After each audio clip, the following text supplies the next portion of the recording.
Welcome, Wise Chat. It's Wednesday, May 8th. This is Wisecrack Live. Producer Henry saying thank you for joining us. Go ahead, take a seat, get cozy, like that stream. Michael will be with us in just a moment.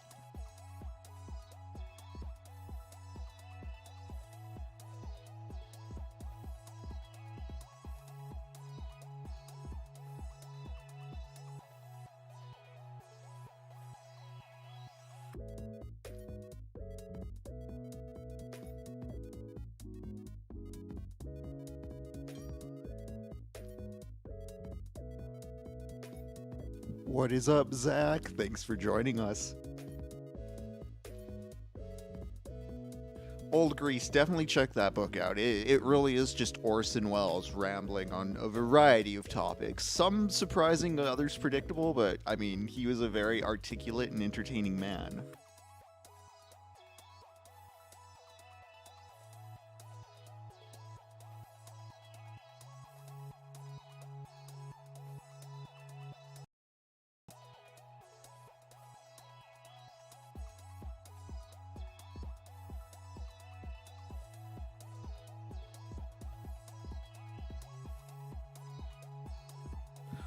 Welcome, Dead Card.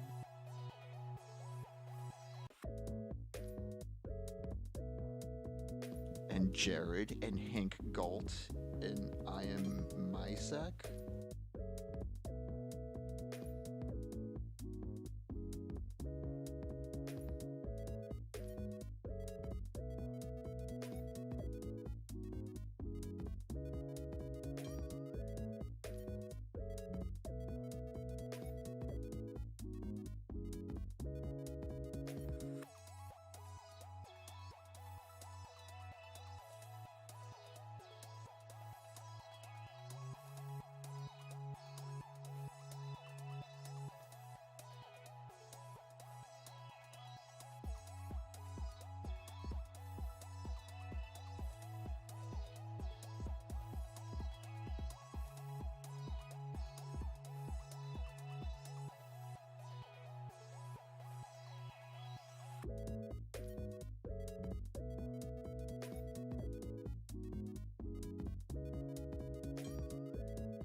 Once again, this is Wisecrack Live. Producer Henry here saying thank you for joining us. Get cozy on this Wednesday, and apologies for the delay, but we have some special treats and appearances this episode for you. So sit tight, lick that stem. We'll be right with you.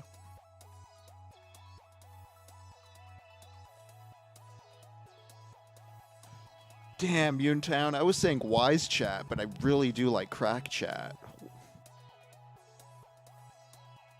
Chat crackers, crack chatters.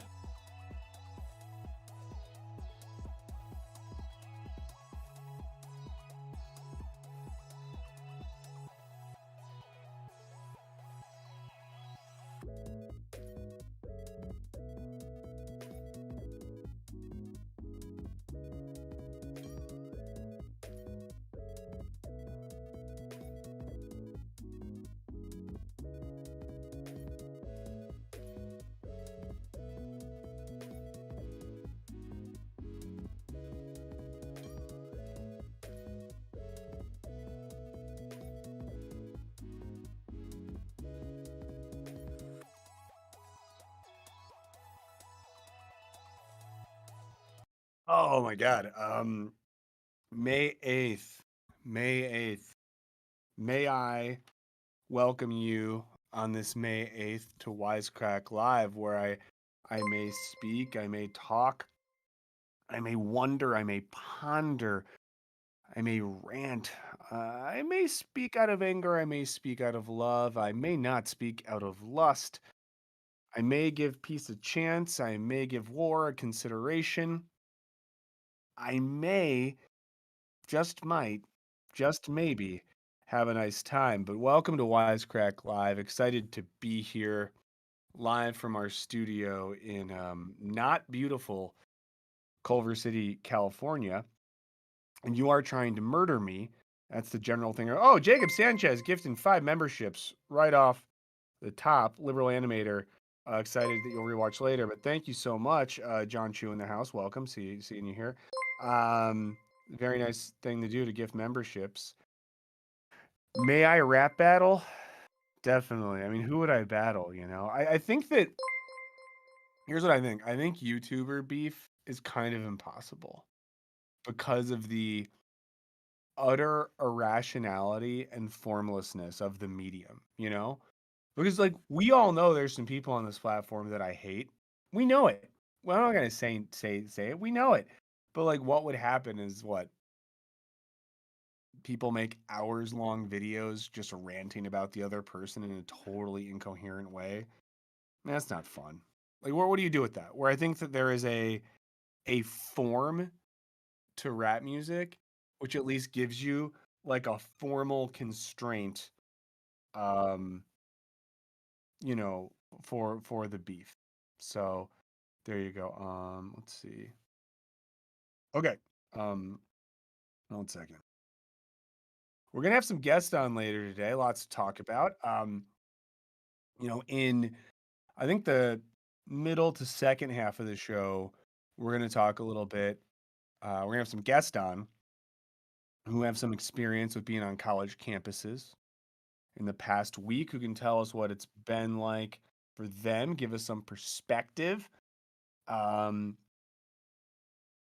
Maverick says, aren't YouTuber beefs just settled in the boxing ring these days? I guess for some folks, they are. I mean, I do think, and this is toxic. I'm going to say something just toxic. And Andrew Adams makes a point I want to get to in a second. But I think if I did have to physically fight the YouTubers that I hate, I do think I would win. Because I think I have that dog in me, and I don't think those people have that dog in them. And I'm just being like honest. I think a part of the fact that I'm a little bit older and I didn't come of age in a full internet world, and that I saw some things happen. I think that Clara, you're too nice. You're too nice, and I might blush. Um, Andrew Adams says, hasn't YouTube beef resulted in doxings? Yeah, that's the thing too. Like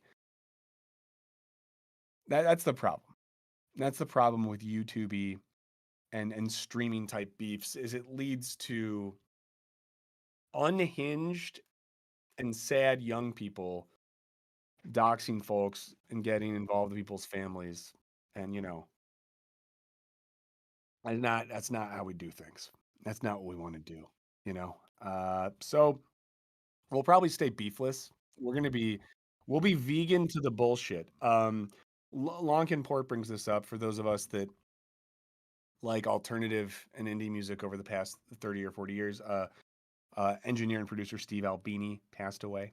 So, yeah, Steve Albini has done some very cool stuff, worked on a lot of good albums. So, if you're someone that likes music that has guitars in it, you've definitely listened to some Albini in your day. So, Albini, not an albino. Not that there's anything wrong with being albino, but Albini is not one.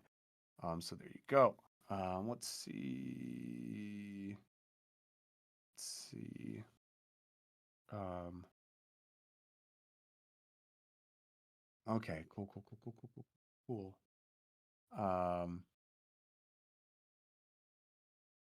sorry, 1 second, guys. Cool, and thanks for everyone that hung out on the Monday stream. That one went weird in a way that I think was fun. it was kind of like a flyer to talk about rap beef on a Wisecrack stream, but it went well. People hung out. Kevin, thanks for being here. Really appreciate it. Urinator said, could you imagine Michael getting doxxed and finding out he's just in a I? Yeah. Um, let's see. I got a snack out because I think I didn't eat enough this morning, and I don't want to die on stream with you guys. So a few things that I think are worth noting today. A couple big ones, to be honest. So let me start with, let me go find this. Okay, so here's a big one, guys. Our video that was called Will You Work Until You Die got taken off the platform a couple weeks ago. I might have talked about this because someone that makes that has a channel about gardening filed a copyright claim against us because we used 1.7 seconds of B-roll of a woman farming zucchinis. And to be clear, I hate the way that this person talks. I hate the way that they walk. I hate the way that they dress. But they filed a literal copyright strike against our channel, got the video taken down, got it demonetized. And the way YouTube works is if you get 3 strikes, they kill your channel. And we won. So there's a little bit of a battle beef situation right there. We took them to proverbial court and we won. So if you didn't see that video, I'm posting a link to it in the chat right now. It's back live. So welcome it back to the internet. I'm very excited it's there. Oh man, the CEO of the CEO of our parent company is in the office today. He just walked by. I didn't like it. I walked in the office today and he was just there.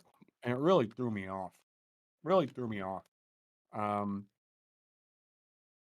oh, but that video is back. We're really excited. That really sucked for us. Um, and you know, I think it was a good video too. So I'm glad it exists on the internet again. Another cool thing, and you guys will be the first people to know this news, I guess, is that we're gonna start putting Wisecrack episodes on Spotify. So for those who have said before they want to like listen to the videos, you'll be able to watch them there as well.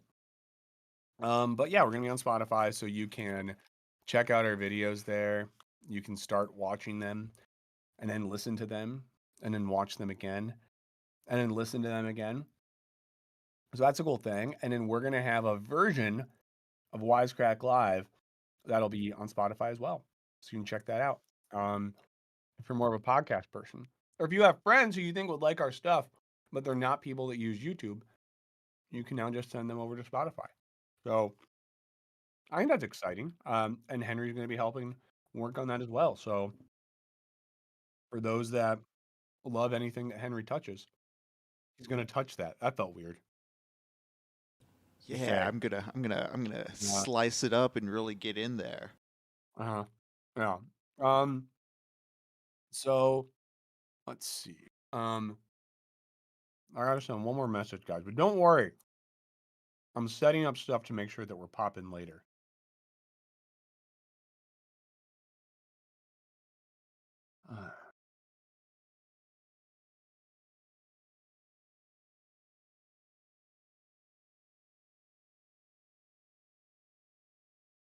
Okay. Um, so let's check out some comments from recent videos to get going. Which one starts for you, Henry? We always have that issue of if they pull up in the right order for me. So who's first? The fourth F Ooh, see, that's not what I got. from Wait. JJGGYT. Okay, cool. And then let me know what's second. I want to see which way I go.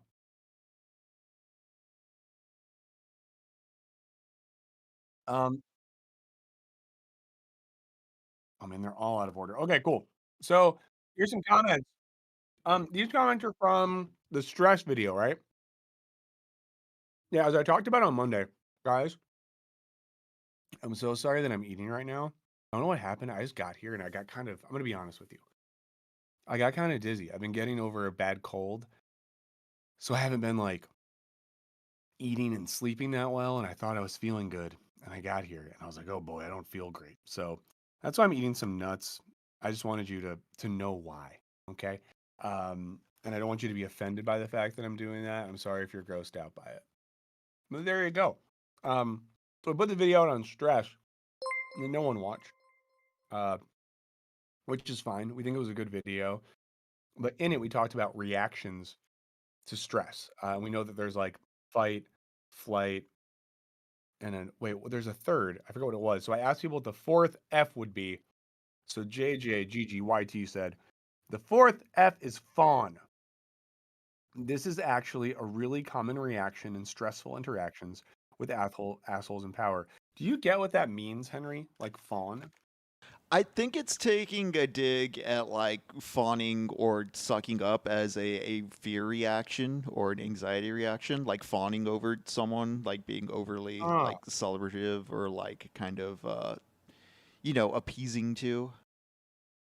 okay, okay. So to fawn over someone is like if I'm stressed, let's say for example, the CEO of our parent company who can literally decide with a keystroke whether my child has health care and Yeah. I can live or die.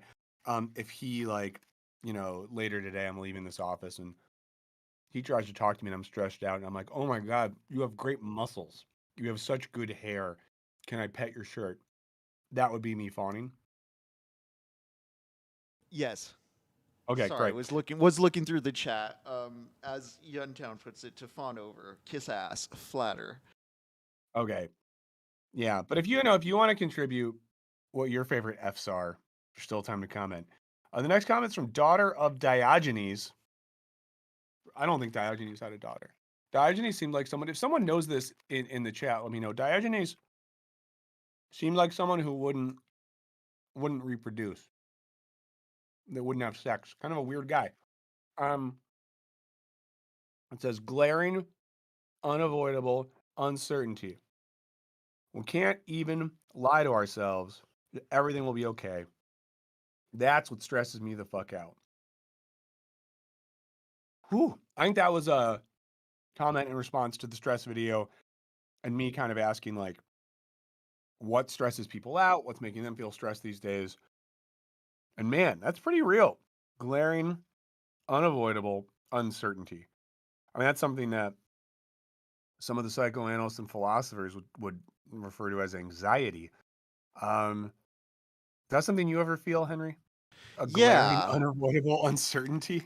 I have questions where, like, I guess this country's macro structure is going as a project, considering what it's spending money on and what it seems to not even be acknowledging. And it makes me wonder, like,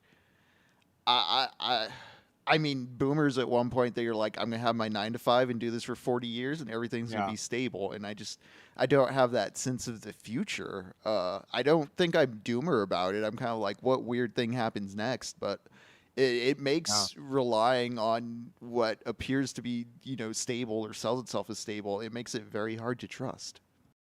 Yeah, I have three thoughts here going from concrete to abstract. Still a little out of it, so let's see if I can get all the way through these. Most concrete thought here is that this is something that I think about a lot and our team thinks about a lot in the context of like what we talk about on the channel because there is the sense for some people that it's a bummer if every video has a kind of doomery negative things aren't good energy to it. And I totally get that. Um but then it's hard sometimes because so many aspects and elements of culture of society come back to negative stuff. So like obviously in talking about politics, it's not hard to get to a pretty negative place. If we're looking at the environment and the climate, of course, we're going to get to a negative space. But even in entertainment these days, it's becoming harder and harder to even talk about movies and television without ending up in a space of, you know, disastrous financial and economic decisions that are making people's lives bad, which can leave many of us feeling like maybe there's not going to be good art in the future. We've talked about it in the stream before. So I think that's like an anxiety just in terms of this channel and this show and stuff we make here. I think it's a really valid complaint a lot of you have had in the past. I don't really know how to respond to it or what we can do other than try to add some levity to and humanity to those discussions, which I guess we aim to do. Yeah, Go ahead, Henry. because there's a sense of like in being a social critic, like it is still rooted in like wanting things to work in a general sense, like our stated principles of like wanting people just to have a roof over their head, live a good life. Like it's not that we're saying everything sucks and there's no point, but like you do just kind of like look at things and go like, I'm not sure this is the best function for this apparatus.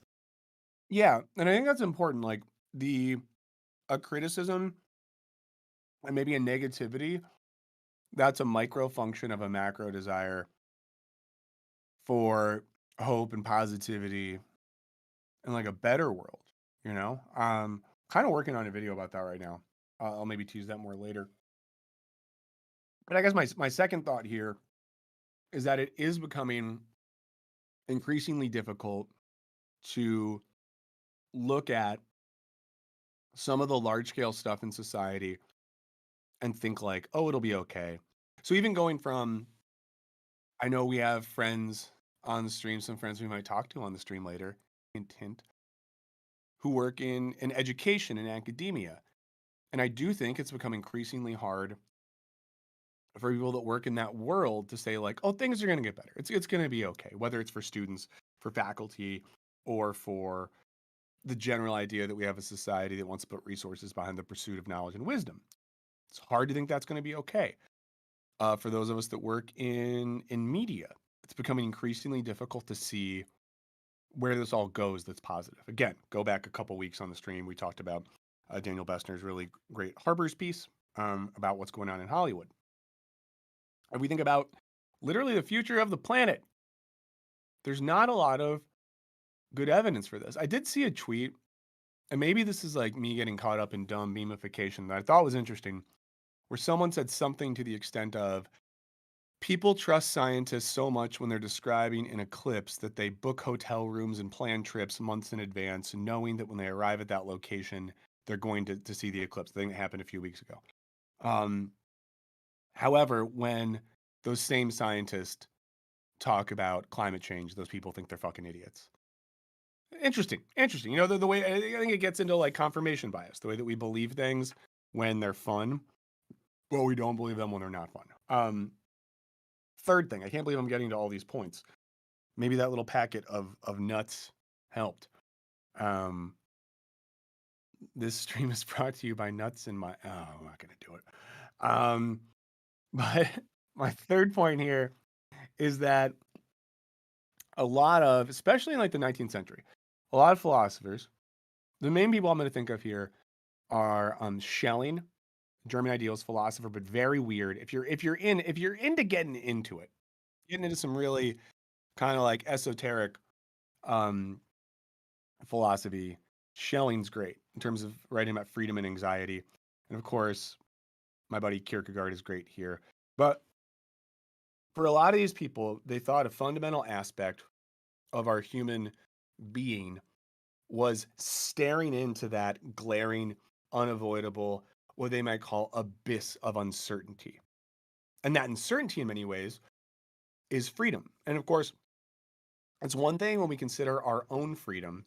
And the way I put it, I use this example in my book. One way I think about that anxious freedom is like when you're driving a car and you're on a highway and you're like driving and you're kind of controlling your car. And you're texting and driving because who cares? It's fun. Don't do it. That's how people die. But if you're driving your car, at any moment you could just go whoop, and you could make things bad for yourself and others, and that can make us a little anxious. We're like, oh my god, my freedom goes both ways. The freedom that's ahead of me isn't just like a good thing. Like I'm free. It's like, oh, I'm free. And that's one level. But then you start thinking about like, oh my god, all the other people driving the other cars, they're free in that way too. And it can make us feel anxious because freedom at a really ontological level, ontological, we're just talking about the structure of being, of reality, means that things really are kind of that uncertain, that anxiety inducing all the way down. And of course, like there's different reactions to that. One reaction and this goes to the second part of daughter of Diogenes' comment, sometimes we lie to ourselves or we create structures or structures of belief that allow us to navigate that freedom or anxiety. In some cases, we tell ourselves we're not free, of course. We operate in bad faith and say, God's in control, or I have control of reality in X, Y, or Z ways.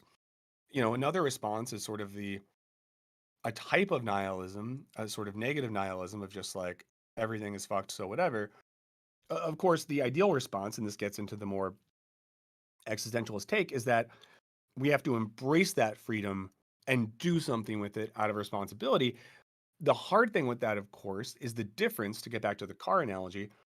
We might feel comfortable embracing our individual freedom as one car on the proverbial road and doing something with that freedom.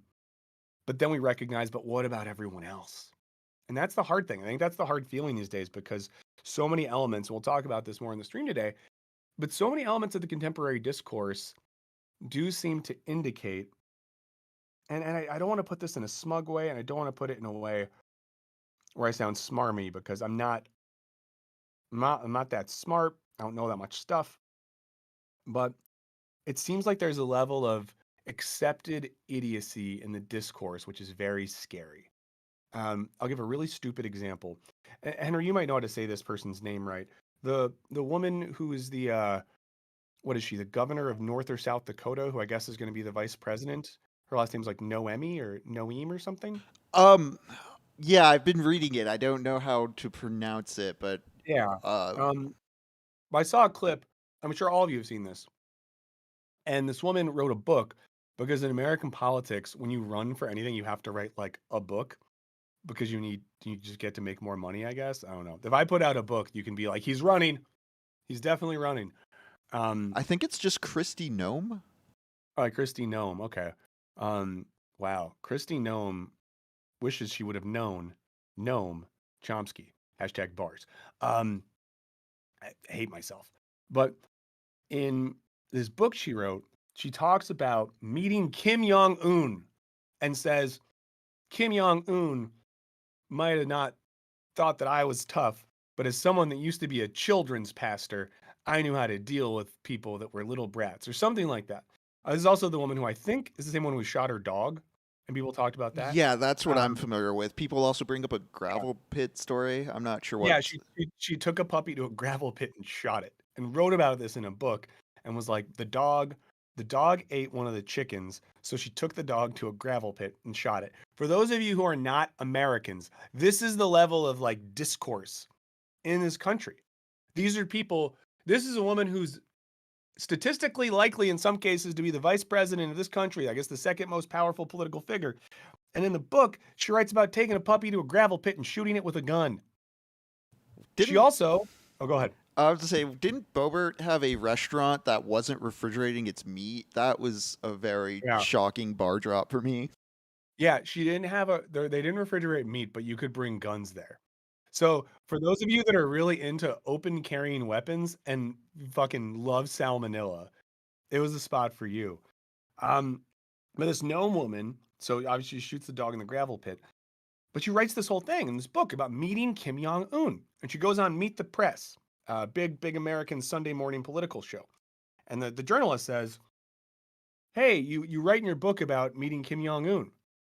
Did you actually meet him?" And she says, in my times, I've traveled and I've met a lot of world leaders, and what I've learned in all those experiences. She talks for like 2 minutes. She stops. Journalist says, again, did you actually meet Kim Jong Un? Because it seems like the publisher is taking this out of all the books, because I guess this was in advanced copies the press got, and they're taking that chunk out for the print versions. And this person who might be the vice president of the country says, I don't really want to talk about the specifics of who I met and when.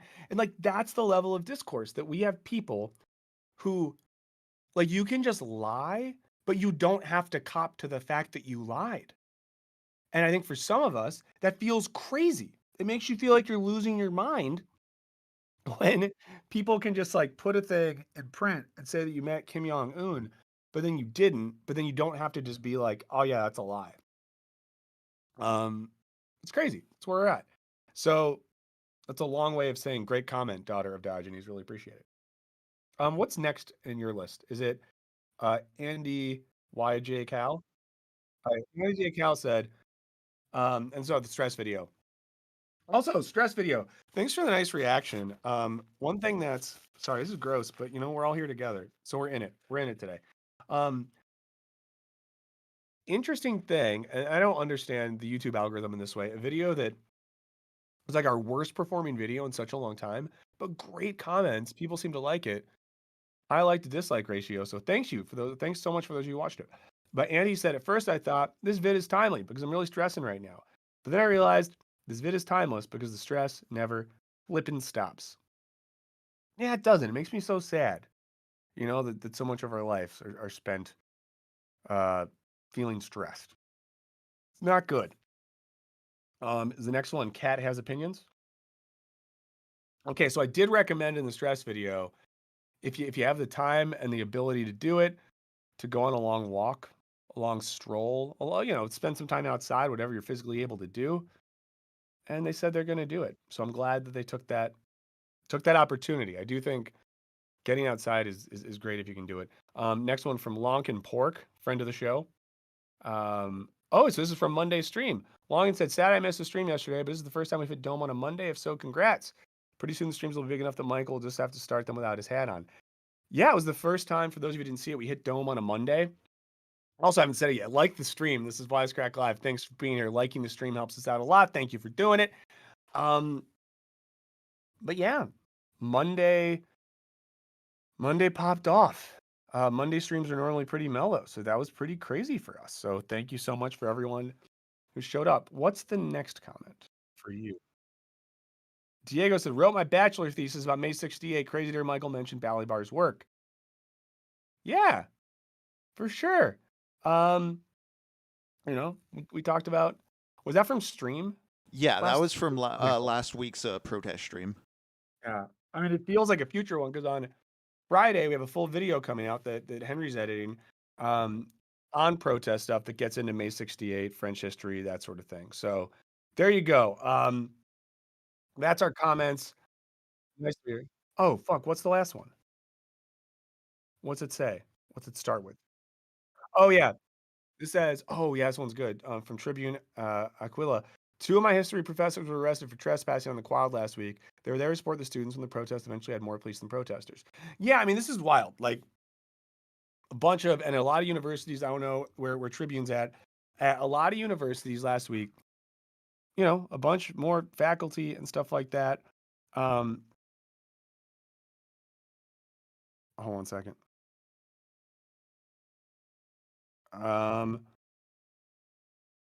Let's see. A bunch of like faculty and stuff got arrested just standing with their students. And I think that's brave. I think that's cool.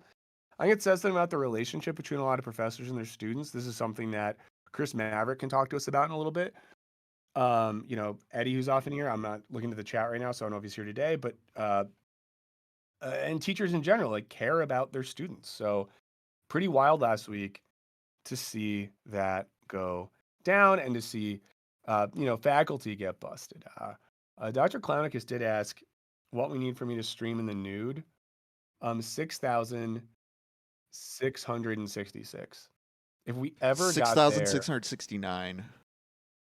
Oh, yeah, that's a good call. That's a good call. I don't know. I've mentioned this before. Our 10th anniversary is on June 9th. So literally 69 is Wisecrack's 10th anniversary. That's a Sunday. So Bless. we're not going to be doing anything big that day. I'll talk to Henry about this later. I want to make sure Henry doesn't have to do the whole thing if he's busy. But we're going to do, I think, on Monday, June 10th, some sort of like celebratory mega stream. And I'm sending out some feelers to get some guests from Wisecrack, past and present, people that have been important figures on this channel. We want to celebrate. I want to celebrate 10 years of doing this, and I'm really honored to have been a part of a majority of that. I think if I have this correctly, I've been a part of Wisecrack for 7 of those 10 years. What an honor! What an honor to be a part of that. And it's really cool that you guys are part of that as well. Um, so I want to look at, let's see. Um, We can maybe look at the Under the Jumbotron, or maybe even the Do the Liberal oh, Arts Even yeah. Liberate essay. I'll pull both up real. Well, let's see, which is, there's that one. Also, we don't have a New Yorker. It's like it's behind a paywall. There's a really bad Zadie Smith article about student protests and stuff like that came out this week. I can That if you run it want through to be, 12-foot ladder and see. Some of the LA Times stuff I was looking at earlier was not working on 12-foot ladder, sadly. oh damn, yeah, if you want to look up the Zadie Smith thing and see if it works on 12-foot ladder, um, I think I want to maybe start with this Under the Jumbotron thing. So something I want to talk about is like I think what happened last week after our stream, largely because of us, I'm sure. Saga the Kawaii Killer, I want to try. I'm gonna ask if Greg will come on or give us a shout out or do something. Um, but I found a lot of what happened last week, and there's a video coming out about this on Friday. Um, very upsetting. And that's even irregardless of one's particular politics, because I understand that there are people that are not violent, that are not fascistic, that are maybe uncomfortable with protests, and are maybe uncomfortable with some of the language used by some of the students on campus. I try to be at least, empathetic and open-minded enough to know that like there are reasonable human beings that can look at things like that and be like, I don't know. I don't know if that's for me. I'm sure some of you are in that camp. We've talked about it in the chat before. But in my life, and I'm young, I'm Gen Z, I've never really seen quite something quite like what happened last week, where students who set up encampments on their campuses, and for those of you that haven't kept up with this or from outside the states and don't really give a shit, for those of you that are here because you're waiting for Rat Beef Breakdown, not today. There's a great. I listened to an episode of Dissect, a music podcast. It's on Spotify on my drive today. That broke down that battle. That was really really good. Um, Fun comments on that one too. Some people that I don't judge, I agree with them, who are like, I don't need to listen to this old white bitch talk about rap, and I'm like, totally fair, totally fair. And some others that are like, oh, this old white bitch actually knows some stuff. Also fair and true. Um, but what we saw happen last week was students gathered on campuses. In most cases, these students were nonviolent. In most cases, these students were not using hate speech or things of that nature. And a lot of the things that the students were being accused of turned out to not be true. So I think we live in an era where it is hard to differentiate between what we are fed and what reality is. And often we don't have journalistic sources that are giving us that. But I'll give you one example. There's some videos that went viral from the UCLA encampment where there was a particular student making these videos where he kind of looked like a victim because he was like, my class is that way. Can I go through? And the students just kind of like stood silently. And he was like, but my class, blah, blah, blah. He made it seem like this encampment was blocking students from going to classes. Now, it turns out they were in the middle. And if you look at any of the overhead photos, they were in the middle of a quad with a barrier around it. This young man could go to class. He just had to walk around. Hey, and maybe that's a little inconvenient.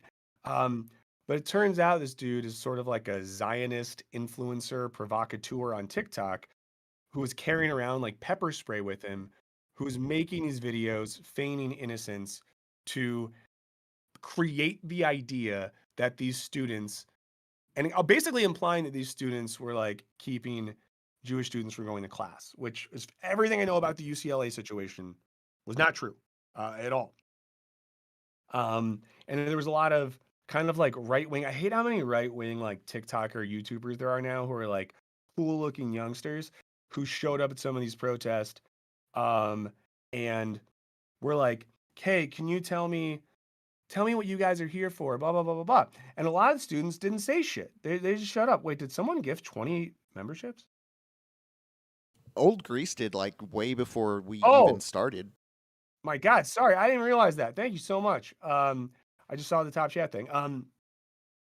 But again, like I totally get how someone that's disconnected from stuff might watch a video of some, influencer lady who's like, "Hi, can you guys just tell us like what you're here for?" Or blah blah blah blah. And the students say nothing. And people are like, "See, they don't even know what they're fighting. They don't even know." And they're like, "No, they do know. They know that you are full of shit and operating in bad faith. And their experience thus far is that the media and people like you manipulate and take stuff they're saying, run it through a shitty filter, and make them look bad. So no, they're going to keep their mouth shut." And many of them, yeah, someone said, "Bro, they were having Shabbat dinner at protest for sure." Um, but in many of these student encampments, if you look at the signs, oh, great quote, Satyasa. If you look, they would have signs that were just like, "We want," and it would be like 10 points. Great. Very simple. Gabriel Morales, what's up? We're just hanging out, talking about some stuff, trying to break down what happened last week on some college campuses in America. Um, and I think what really for me was somewhat of a turning point. And you could follow. There's a professor at UCLA named Danielle Carr who's on Twitter that's been tweeting about this and is currently, if you have access to books, books about political history, political philosophy, stuff like that, Danielle Carr is putting together a library for students over there. You can look her up on Twitter, which I think is a really cool thing to do. But there's professors who are not like radical students or tenured professors at universities who are out there just being like, "What the fuck is happening?" There's professors who have been locked out of their offices, professors who are having like faculty meetings and told they had to leave. So there's a question of like, why are police so easily able to take over college campuses? Why are, and of course we talked about this last week, but the more we learn about this, the more we learn that a group of people, not college students, some of them former IDF soldiers, some of them Proud Boys, who are actual Nazi adjacent people, funded by Jerry Seinfeld's wife. What world do we live in, guys? Did you ever notice how Jerry Seinfeld's wife funded a bunch of thugs to beat up students? But it's crazy. So there's an article in the London Review of Books by Anahid Narisian. I probably said that name wrong, and I'm so sorry. But if you hang out regularly, you know that you do not come to me for accurate pronunciation. I'm not a pronunciator. I'm not even a good enunciator. I'm a decent something baiter. Not what you think. Not what you think. Um, Also, shout out. This is a pivot. Shout out to anyone who read the Billie Eilish article where she talked about masturbating and why she hates whales. Did you see that one, Henry? Nope. In Rolling Stone, Billie Eilish did this big interview in which she talked about how masturbating changed her life. Shouts to that. We're sex positive here. And then randomly pivoted to talking about how whales are terrible. It was wild. So Why look that why up are later. whales terrible? Like, I don't know. I really like whales. I like whales a lot. I've shed tears before doing that. So yeah, Melanie Cosmic Fox brings up the Zionist Jumbotron. So yeah, we'll talk. I said Jumbotron. It's Jumbotron. But like I just said, I'm not good at enunciating. It's not a skill of mine. So let's look at this article. It's pretty long, so probably won't read the whole thing. It says on 25th April, you know that it's British people when the date comes before the month, but it does make sense. It does make sense that we would go date, month, year, right? It's weird that we go month, date, year, but I guess we had to be different. On 25th April, a large group of students at the University of California, Los Angeles, a great public university, set up an encampment on the main quadrangle of their campus. Flanked on all sides by plywood barricades, the Palestine Solidarity Encampment included smaller tents for sleeping, as well as larger enclosures for food, first aid, electronics, musical instruments, and art supplies. Some of you maybe won't like this, but a thing I do like about a lot of these student movements and acts of protest is they include art.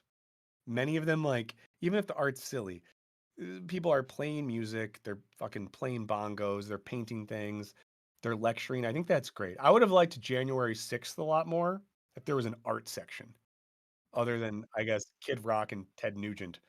But I think, I don't. What was that dude's horned hat? Who is the Oh, wait, the shaman. Yeah, the shaman. Like that's arts and crafts, right?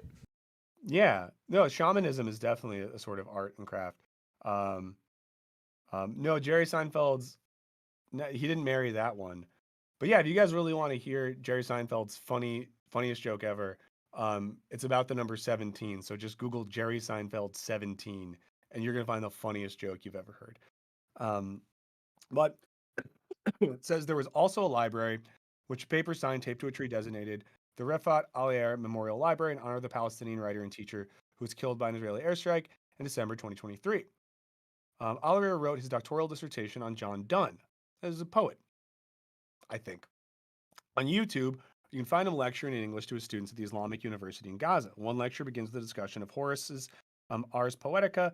This is really an essay that's. I'm glad that I already said that I can't pronounce things because we're going to hit that a lot. And the idea, and if anyone's like, how is this guy a college professor? Same thing. I don't fucking know. And the idea that a work of art must delight as well as instruct.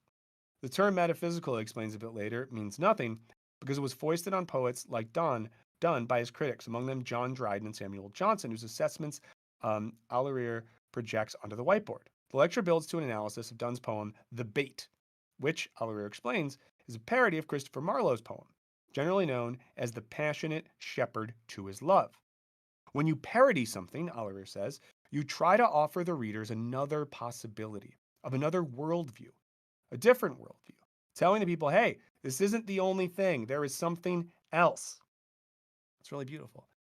After his death, Alareer became widely known as the author of the poem If I Must Die, which asks its reader to build a kite in his memory and to fly it before a child whose father has been incinerated by a bomb, so that the child might imagine an angel is there, bringing back love. The day after the students set up their encampment at UCLA, it was announced that Alareer's daughter, Shaima, had been killed in an airstrike along with her husband and 3-month-old son. Among other things, the camp was a rebuke to the notion of doing business as usual when such brutality is being perpetrated on an enormous scale against human beings whose displacement, torture, unlawful detention, and murder is bankrolled by the United States. Because they often invest their funds in weapons manufacturers whose missiles are falling in Gaza or in companies with factories in the occupied West Bank, American universities are perceived as supporting Israel's objective, which appears to be the wholesale extermination of the Palestinian people. Students protesting against the war on Gaza on campuses across the U.S., from Columbia, where this began, to California State Polytechnic University, Humboldt, have been clear that their primary aims, and I think this is important when people are like, oh, what are the aims of these students? They don't know what they're doing. Their primary aims are to pressure the U.S. government to secure an immediate and permanent ceasefire, and to pressure the universities and colleges to divest from any financial holdings with links to Israel. When it comes to divestment, they're drawing from a playbook established in the 1980s, when students convinced their schools to cut ties with companies operating in apartheid South Africa. As an anti-war campaign, the encampment recalls protests against the Vietnam War.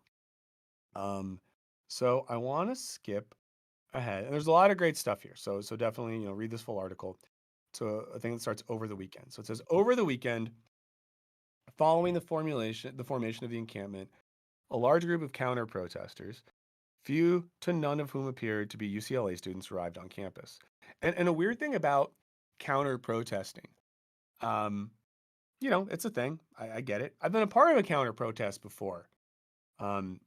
Guess who the counter-protest was against, and I'll give you some butterfingers. But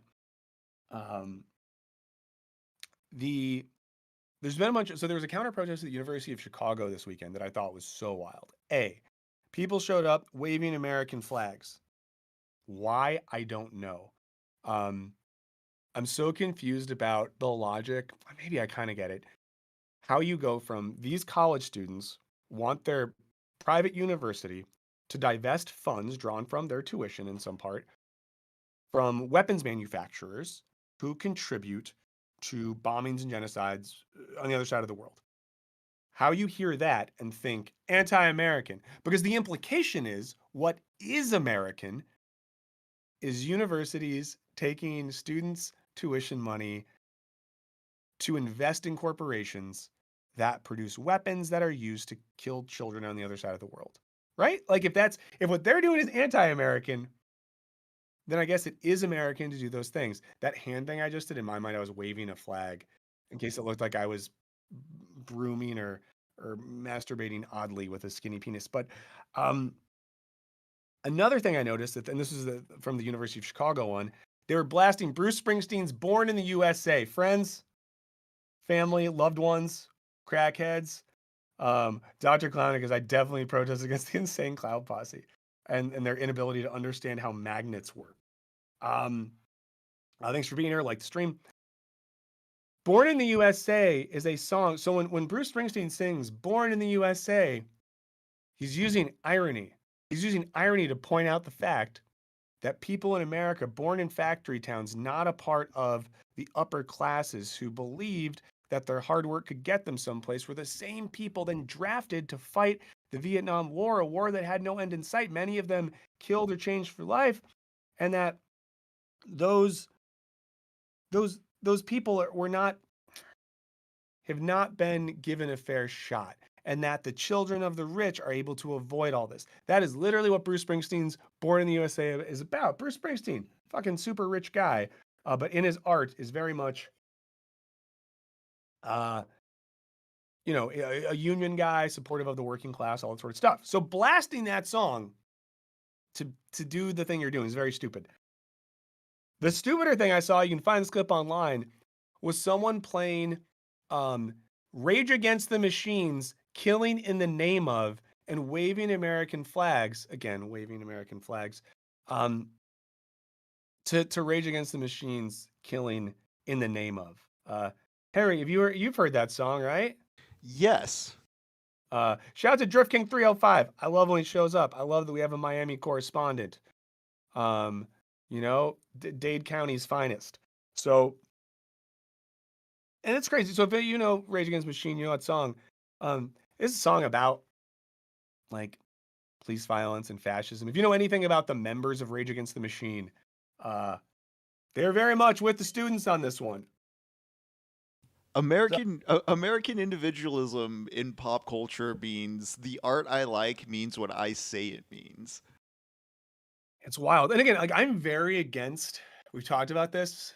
I'm growing increasingly against projecting our political expectations on the people that make art that, at least in its intention, is non-political, right? I don't care what Taylor Swift or Adele or Harry Styles, I don't care about their politics. But when an artist makes work that is explicitly political, I think it's important to honor that with the work. So again, like Bruce Springsteen, Rage Against the Machine. Also, speaking of Bruce Springsteen, Rage Against the Machine, when Bruce Springsteen played LA a few weeks ago, Tom Morello from Rage Against the Machine came out and played with him. Yeah, they have like a Ghost of Tom Joad cover that they tend to bring out at shows.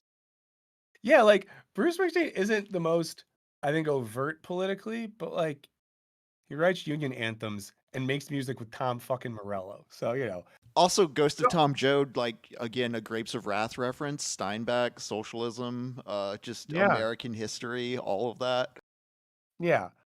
Springsteen's from a generation where you didn't have to be like, your songs didn't have to say, da da da da da, this is my exact politics. You could use art to explore ideas. But all to say is some of the counter-protesting stuff that's happening, like, it just doesn't seem to make sense. The type of counter-protesting that makes logical sense, I guess, is if you are a person that wants to counter-protest by saying, I explicitly support the university in its investing in weapons companies, or I guess even if you're someone who's just like, I really fuck with the IDF's military operations. Sure. But if your counter protest is like America rips, if your counter protest is like you guys are anti-Semitic, all sorts of stuff, it just doesn't make sense. It involves a lot of projection and misunderstanding. So back to the London Review piece that says, over the weekend following the formation of the encampment, a large group of counter protesters, few to none of whom appeared to be UCLA students, don't worry, it's not contagious because we're just streaming, arrived on campus. They screamed, hurled racial slurs and sexual threats. This is on video. A woman screamed at UCLA students, "I hope you get raped," at the students, and opened a sack full of live mice, swollen, seemingly injected with some substance, on the ground near the camp. When the counter-protesters dispersed, they left behind a Jumbotron, a massive flat-screen TV about 10 feet high in the middle of campus facing the encampment and surrounded by metal barriers. Paid security guards remained inside the barriers to protect the screen. So again, people are like, how do the students in the encampment have the money for this? Who's funding them? Soros must be funding them. I mean, I think John Oliver did a thing on this last week. You can buy tents on Amazon for like $20, and I bet if you go on Craigslist, you can buy tents for way cheaper. But no one's asking who's funding the Jumbotron with the sound system, with the gates, with the paid security guards. Again, Seinfeld. So for the next 5 days, the Jumbotron played on a loop footage of the October 7th attacks, along with audio clips describing rape and sexual violence in explicit terms. Mixed in, among other clips, are speeches by Joe Biden vowing unconditional support for Israel, and Many Mentera, a maddeningly repetitive children's song that went viral earlier this year when IDF soldiers posted a video of themselves using it as a form of noise torture on captive Palestinians. Jesus. So, of course, important, the writer of this thing, the peace reading, is a UCLA professor. So, this isn't some weirdo, some agitator. We hate agitators, outside agitators. There's any outside agitators in the chat. If Jessica Seinfeld, if you're in this chat, I don't know what to tell you. Oh, someone says some more news video just uploaded is on Soros. Oh, that's great. Let's see. Just looking at the chat because I like it. Just like seeing what you guys are up to. I like you a lot. I appreciate you. Glad you're here. Please, if you're just popping in, please like the stream. It helps us a lot. We need those numbers to stay alive. If not, we're all fucked. So as professors, when I arrived on campus Tuesday morning to lead a class on Byron's Don Juan, the sound from the Jumbotron was so loud it was impossible to hear myself think, let alone teach. So like the university let that thing run when professors were trying to teach. It wasn't students that paid for it. So like I understand why students of the university have an inherent right to protest on that campus. I don't understand why the university lets Seinfeld's wife put up a Jumbotron playing footage of war and torturous children's songs while people are trying to teach. He says, I walked over with a colleague to take footage of the footage. You couldn't ask for a better allegory. On one side, the encampment, full of young people risking their degrees, their future employment prospects, and their physical and mental health to draw attention to the humanitarian catastrophe in Gaza. On the other, a costly media machine financed by D-list celebrities who proudly posted their contributions on Instagram, unmanned except for a trio of hired guards who, when questioned, admitted they had nothing to do with the Zionist cause. And I'll be honest with you, friends, when I hear something like that, it's hard for me to not be like, how does anyone look at that? It says, is he looking at YouTube chat or something else? I only look at you. There's no other chat I'm looking at. Or ChatGPT. I'm actually constantly writing prompts into ChatGPT, so I can be here to say stuff. Let's see. I'm gonna say a thing right here. I'm gonna do this really quickly because one of our friends is back. Uh, the kid. I'll say this. Tons of pro-Palestinian protesters have asked for the release of hostages. If you look up like Jewish Voices for Peace, or Not in Our Name, organizations like that are anti-genocide, and they're all calling for that. And as far as I can see, I have not seen any of these protests that have said that those things are good. I also, you just look it up. There was the possibility for hostages to be released this week, and then Yahoo turned it down. There was also, I think the kid is in Israel. I think it was in Tel Aviv, and I'm so sorry if I have the city wrong, but there was footage from this week of massive protest in Israel of people there calling for an end to the attack on Rafah and the release of hostages as well. So there you go. But glad that you're here. Because when you're here, you're family. This stream is brought to you by the Olive Garden. We'll read a little bit more of this. We'll get some friends on. So this professor, my colleague and I contacted the Title IX office, which is responsible for fielding complaints of sexual harassment. Dozens of faculty did the same, but there was no response. The Jumbotron remained until Thursday, 2nd May. I have to put a trigger in my warning in my syllabus when I teach Margaret Atwood, another colleague said, or the university will discipline me. But we all have to listen to this for days. The last few years of mealy-mouthed catering, both to students' sensitivities and to reactive right-wing hysteria, has led us to a situation in which criticism of Israel is considered anti-Semitic because it offends Zionists. The truth is that the university does not care about protecting students or about combating anti-Semitism or any other kind of hatred as much as it cares about its donors. It does not want to lose money. It does not want to get sued. And again, and I'm forgetting the college. Is Middlebury College? I might get this wrong. It's one of the colleges in the Northeast where their literal head of Jewish studies, who was with the students, got beat up by cops and arrested. At 11 p.m. on 30 April, a larger group of men, mostly middle-aged, many wearing Halloween masks, arrived at the encampment carrying knives, bats, wooden planks, pepper spray, and bear mace, which they used to attack the unarmed students. They shot fireworks into the camp and used its plywood barricades to crush students into the ground. Footage from ABC News shows half a dozen counter-protesters punching and kicking a student. I will say that these people are cowards. If it takes 6 of you to take down one college student who's unarmed, I think you're a coward. And I'm someone who believes is really toxic. So if I think you're a coward, who knows? Videos from the independent journalists and people on the ground captured calls for a second Nakba. If you don't know what that is, Google it. On the ABC newsreel, you can hear a reporter shouting in disbelief, "Where are the police? Where is security? Where is authority here?" The answer to the first two questions is clear. The police as well as campus security forces were there, but they did not intervene. Rather, for roughly 5 hours, they stood at a comfortable distance. Skipping ahead a little bit, it says laughing and occasionally chatting amicably with the mob, which is made up not only of self-professed former IDF soldiers, but also several white nationalists, including members of the far-right Proud Boys, whose former leader was sentenced to 22 years in prison for his role in the January 6th attack. Since the white nationalists are, as a rule, hostile to Jews, it's worth asking why their assault on the encampment, which included a large number of Jewish students, has yet to be ruled anti-Semitic by the university administration. That's just wild to read out loud, you know? It's just crazy to think about that. Like, these campuses are proclaiming to care so much about anti-Semitism and student safety, but you have literal Proud Boys showing up with weapons to beat the shit out of students as they hang by and just stand there with cops. And for anyone in the chat right now, just know we have a long history of productive disagreement in this chat. Just don't be a dick. That's all.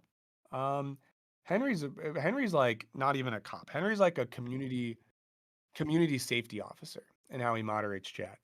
So you really got to be a bad boy to get in trouble here.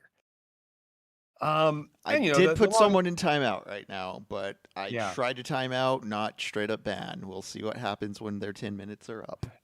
Yeah. So like the long and short of it here is, so that was one night. Cops stood by as former IDF soldiers and literal white nationalists beat the absolute shit out of students. The next night, a bunch of people came up to try to support those students, and the cops raided the barricade and beat the absolute fuck out of students. 25 ended up in the hospital, including 4 students who were just reporters for the UCLA newspaper. So, you know, I will say, let's just get to the end. The last line of this is just, over the weekend, Block, the president of the University of UCLA, announced the formation of the new Office of Campus Safety to oversee the Office of Emergency Management and Campus Police Department. As I write, its officers are detaining 44 people, including students, reporters, and legal observers in the lot where on teaching days I park my car. So again, all of this happens, and all this really happened. It's all verifiable stuff, right? We're not Drake and Kendrick saying insane things in rap songs with no verifiable evidence. All this stuff happened, And the response of the students, the response of the police wasn't to go after, you know, very rich people funding a sort of, psychological warfare. It wasn't to go after former military operatives. It wasn't to go after white nationalists for coming onto a campus that wasn't theirs and committing violence. The reaction was to violently punish students who were on a campus peacefully demanding things of the university in tradition with a lot of other people. Wow. There's a funny thing in the chat, but I'm not going to comment on it because it might seem like I'm endorsing it, and I don't endorse anything. There's a few funny things in the chat, so I really appreciate what y'all are doing. Yeah, I do see some people saying that like, and this is in terms of like constructive disagreement. I see our boy Bingo Barra. Sorry if I misgendered you. I just figured you seem the type to me. You said you're against people who think they can do whatever they want because they think their opinions are important. I mean, protest is a part of society. America at least was founded via a protest where little men in knickers didn't want to drink the Queen's tea. You know, protest is how we ended or helped end the civil rights movement. You know what I mean? I just think, would we look back, and what I'm not trying to say here, I'm not trying to imply that Bingo Bear or anyone else in the chat is being like, I think white supremacy is good. But, cool, Jewish supremacy. How about no supremacy? How about just no supremacy of any sort, if that's cool? And yes, some people are definitely being OV hosts, but I think the real question is like when we look back at history, for those who say, well, you shouldn't be where you're not supposed to be. And I'm not trying to be hyperbolic here, but Rosa Parks wasn't where she was supposed to be. MLK and a bunch of leaders in Selma were someplace they maybe weren't supposed to be. Do we think they just should have like given it a miss? You know what I'm saying? Like, do we think that is your move there that like, well, they should have voted with the 3/5 of a vote that some people had in America? It just, we do know this. So someone said, what evidence do we have that represents protest efficacy? Honestly, not a ton, right? A lot of protests don't do stuff, but again, like the civil rights movement is the thing that happened. I mean, Occupy's used as shorthand. Like, the cultural presence of the ideas penetrates and then becomes part of, like, the conversation in, like, a historical context, so... Yeah, and even, like, and I know protest and strikes aren't the same thing, but they're related, and we know that strikes have efficacy in terms of creating a better world for workers, and a lot of strikes they're carried out by unions. Those unions started because of protests and actions, And I feel there is like a tangible ask in like asking your university to divest that is even more cogent than some of the other protest movements historically. Yeah. Let me ping one thing real quick. Is it time for guests? Let me see. I'm checking with Lux too. I'm thinking it'd be fun to have people on at 11:30 in 10 minutes and see if we could go from there. Thanks, Ramir. Thanks for liking the stream. No supremacy, except for the supremacy of unlimited breadsticks. This month at Olive Garden.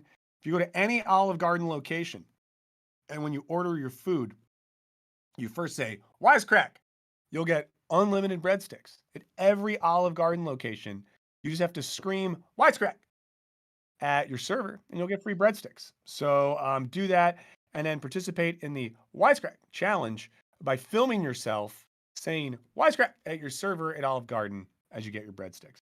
So there you go. Emilio in the chat says that there was a Brookings Institute study on the efficacy of protest published. It's complicated. Yeah. I mean, again, like protest, like, I don't know, apartheid, like South African apartheid. A Holic Master in the chat brings up they're supposed to be disruptive. Yeah, I would ask if y'all have questions on this as well, and you're kind of thinking what I'm saying is sus, not good, you don't like it.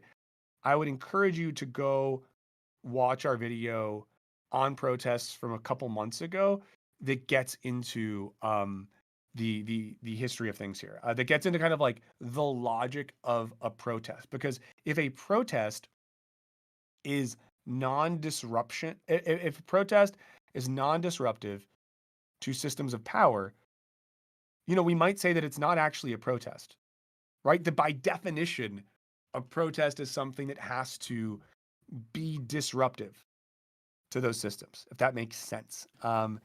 You can't like completely play by the rules of the game if the rules of the game are unjust. So if we think back, it's just I guess the easiest example to move, but like, what when we look back in an era where, in America, women or black people weren't allowed to vote, is the move like, hey guys, don't protest, stay within the rules, but ask your white male friends to, vote for you to be able to vote. What?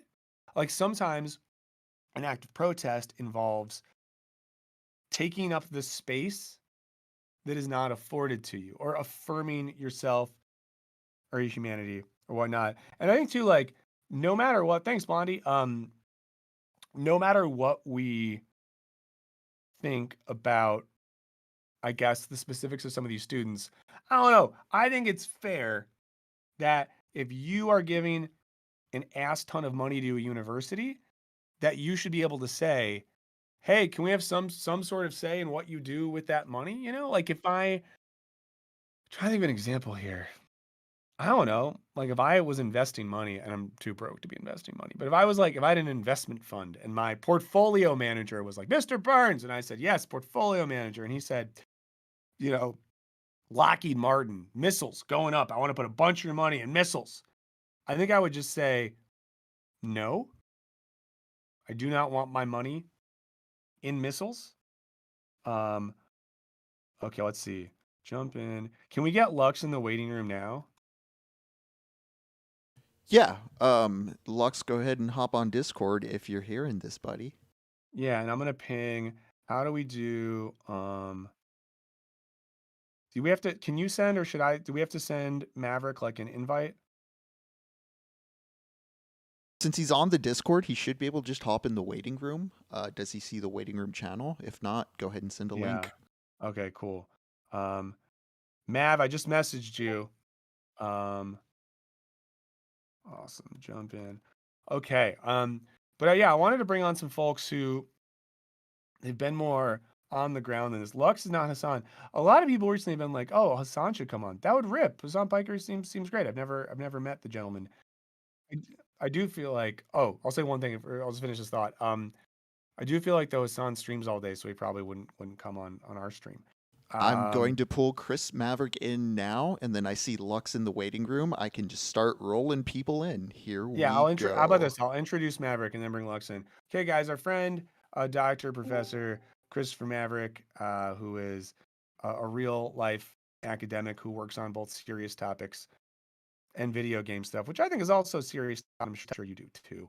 Um, who's wrapping up his semester, has been on campuses where some of this stuff has happened. A friend of the show, host of Vox Podcast, which many of you should subscribe to if you don't already, and coming in hot wearing a great Wu-Tang shirt. Good to see you, buddy. Yo, how's it going? Good. I was My audio working? There you go. yeah, we hear you great. I was listening to the radio with my daughter the other day, who's almost 10 months old, and Triumph by Wu-Tang Clan came on, and she seemed to like it a lot. So that was exciting for me. That should be the biggest parroting win that you had. Like literally nothing else matters. Yeah, when I was in that the opening lines of that, like I bomb atomically, will be in my line forever. I think it's like then Socrates' philosophies can't define how I be dropped, something like that. But great song. Socrates comes up early on. Um, so As so a let- father, you should now understand. Like you should now, like more than ever, you should understand that Wu Tang is indeed for the children. for the children, yeah. For anyone who doesn't know what we're talking about, just like Google Wu-Tang Wu-Tang for the children. Okay, so hey, let's just start with this, Chris. What has been your experience recently, and in terms of what you can talk about comfortably, Yeah, of the recent student actions? it's been Exciting. It. I work at the University of Pittsburgh. That's where I work, and for just four caveats. I work at University of Pittsburgh. If you listen to my podcast, two of my other co-hosts also work at schools. Hannah works at Duke, and Monica works at UCLA.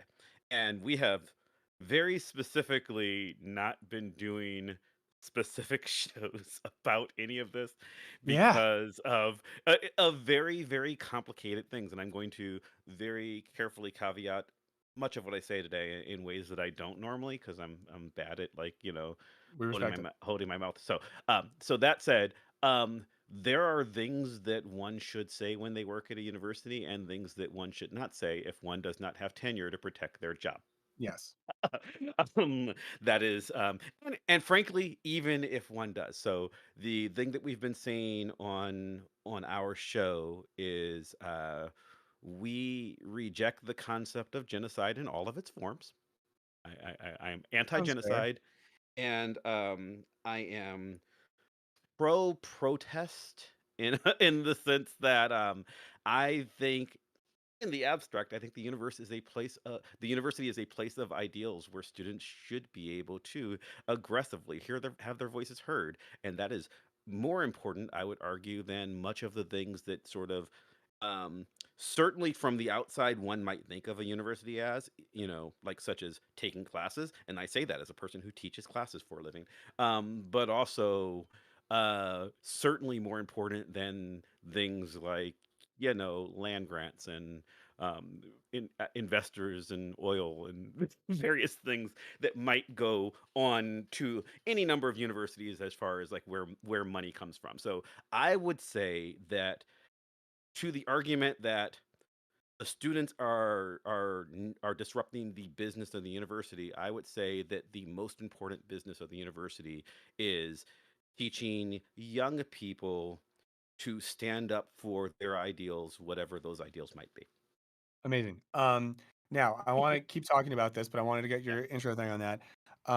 Watch this transition, guys. Another thing that Dr. Christopher Maverick has done before is had involvement in the world of wrestling. Another person who's been involved and is involved in the world of wrestling is Wisecrack's own Michael Luxemburg, who I used to call Wisecrack's director, still our director, but now has a much fancier job title at a parent company, but I forget the full thing.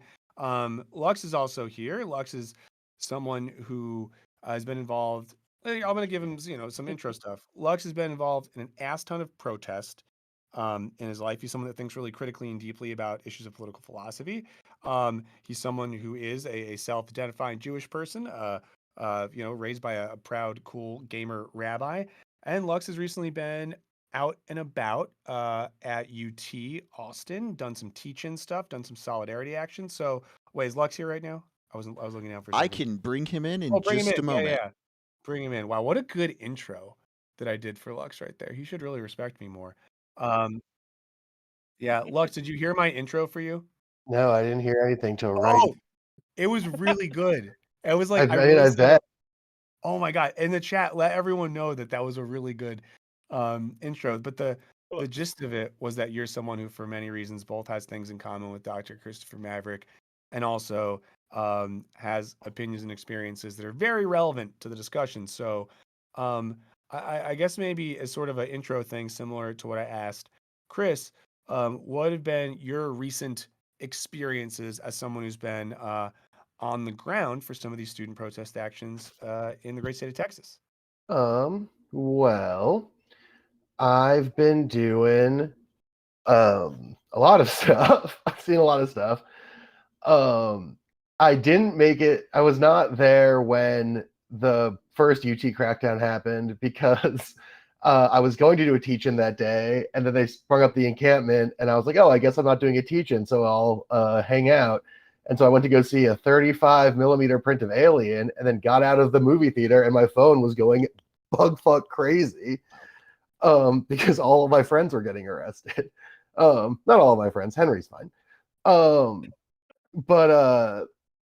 but then yeah, from then on, I've been doing some jail support stuff, helping people out when they get released, then been doing teach-ins at the encampment, teach-ins at local universities like St. Ed's about the history of anti-Zionism. Can I ask, Lux, for those who don't know, how would you describe a teach-in? So teach-ins are just sort of when these sort of impromptu, well, I guess technically I didn't do a teach-in at St. Ed's. So at St. Ed's, I gave a lecture. At the encampment and stuff like that, a teach-in is where someone who they sort of select or asked to come gives a lecture, gives a talk to two people there, right? So it's not like a codified, I'm not getting paid, I'm just showing up, going to their space as a guest, as a comrade, whatever, sitting down and giving these talks. So that's what I mean when I say a teach-in. So I've been doing that, and then I led a fun Shabbat on Friday with the protesters. That was nice.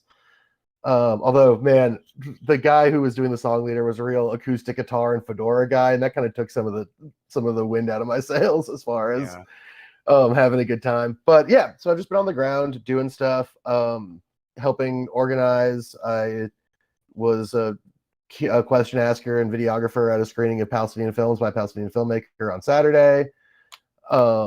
Just sort of being involved, being on the ground. And then I've been at UT for some of the crackdown stuff. I mean, even the teach-in that I did at UT, which was just like me and like 40 students and like me in a t-shirt and a hat, just running like, there was cops on either side.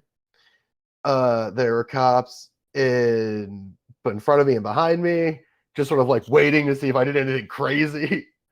Well, I was like vaping and sort of being like, here's some fun facts about history.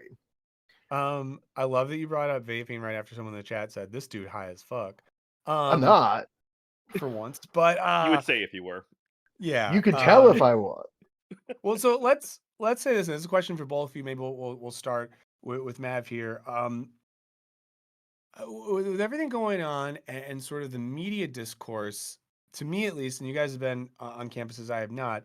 It does feel like there's a huge incongruity with what is actually happening, how the people involved are presenting their own position and their own goals and ideals, and how it's being represented by the media and internet sources.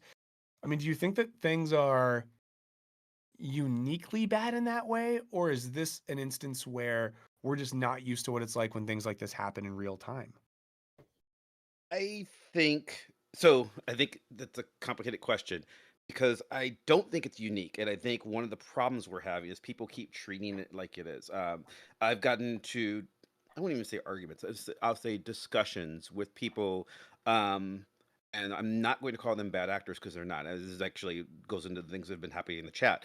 I think often people will say things and the more leftists of us might think, well, you're not paying attention. Well, it is that they're paying attention, but there's only so much that they can understand in their own context.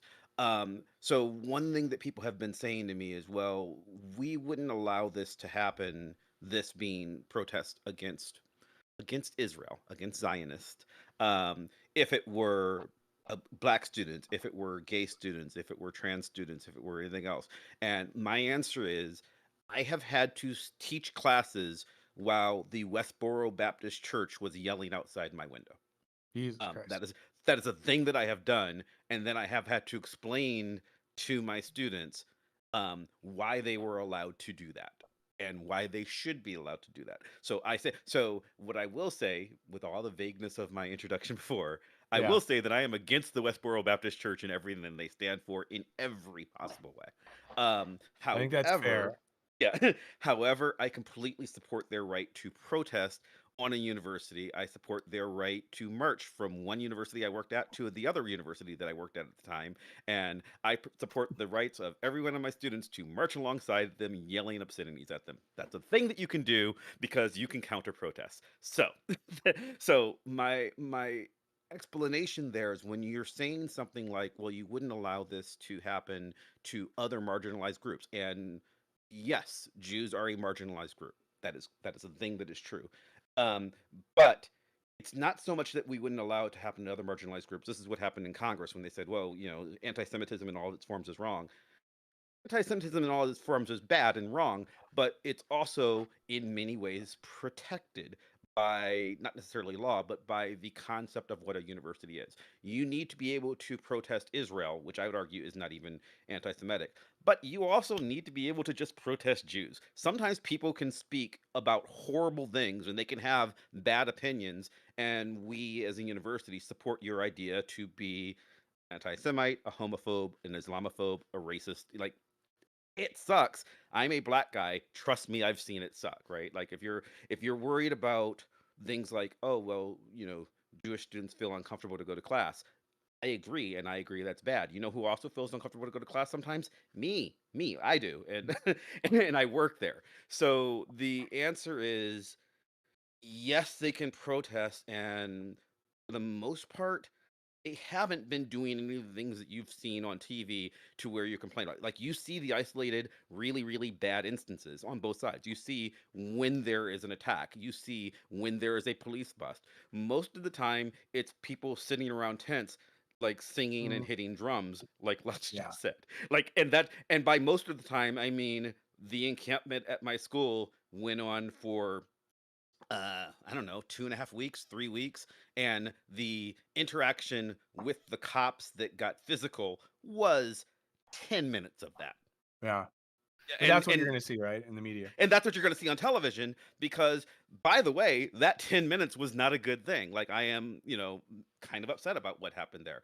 But for the most part, it was a bunch of kids sitting there in tents with signs and stuff, just kind of having a protest, which I would argue is good. Even if you don't support what they were protesting, I would argue that it is good for them to learn to have their voices heard. And I think there's a bunch of bad faith in that some of the political leaders who are complaining about them are literally supporting the January 6th fucking riot that, that happened at the Capitol. So like it's complicated. Yeah. I guess, yeah. But what do you think, building off that, Lux? Oh yeah, I was just saying I totally agree. Like that sort of stuff happens, right? Like I live in Texas, I organize in Texas. Lord knows I've seen uncountable armed militias carrying swastikas through the streets. Like that's part of the deal, right? If we're gonna do sort of Lockean liberalism, like that's what you're signing up for. And it goes in both directions. I think a big part that's interesting with these protests, especially the student protests, that I honestly find to be under discussed, is that everyone's sort of flagging them as sort of like anti-Semitic or whatever. But the core demand, right, aside from the ceasefire, which is like I think at this point we can all sort of agree, kind of a good idea, is a divestment campaign, and it's a divestment campaign that is effectively making the argument that our universities shouldn't depend on funding that is contingent on the sale of weapons and facilitating of wars, right? Whether it's Israel and Palestine, whether it's whether Afghanistan. Afghanistan, Iraq, Mhm. Sub-Saharan Africa, like wherever this thing is sort of happening, it's bad that we've tied the idea of financing education to financing military action.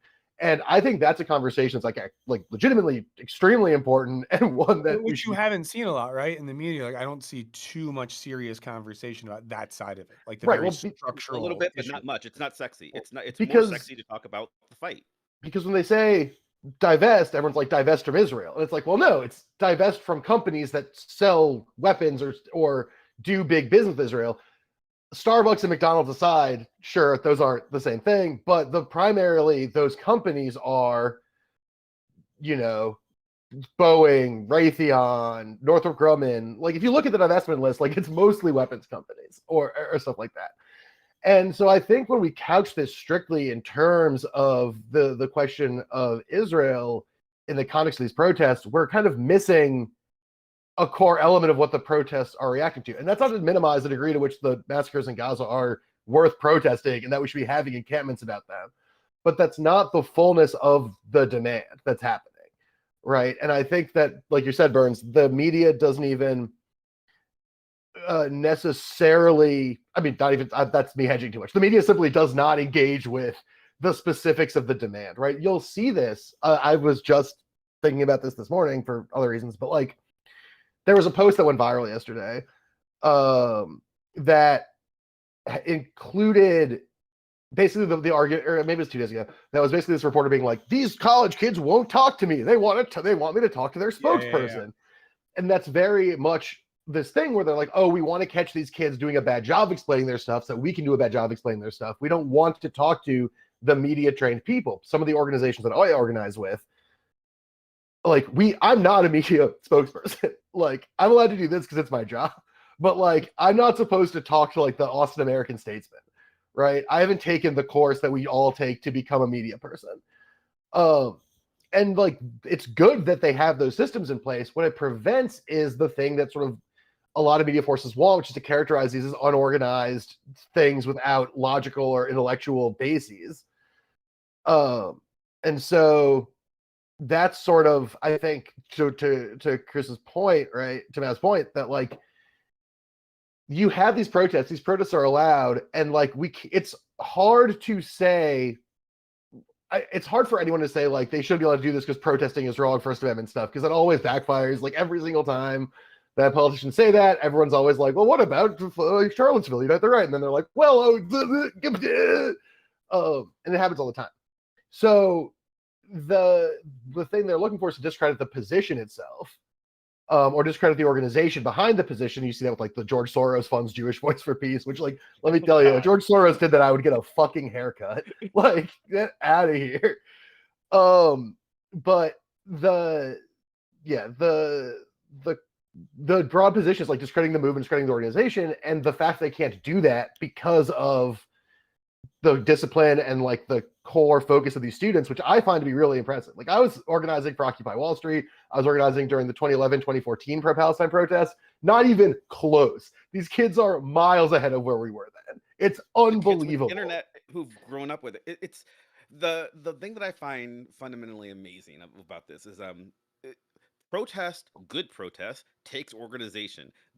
A good riot takes organization. Do you know how much organization went into the Boston Tea Party? Like, that takes a lot of time and planning. And then I see things like people always get upset when I criticize Trump, so I'm going to criticize Biden.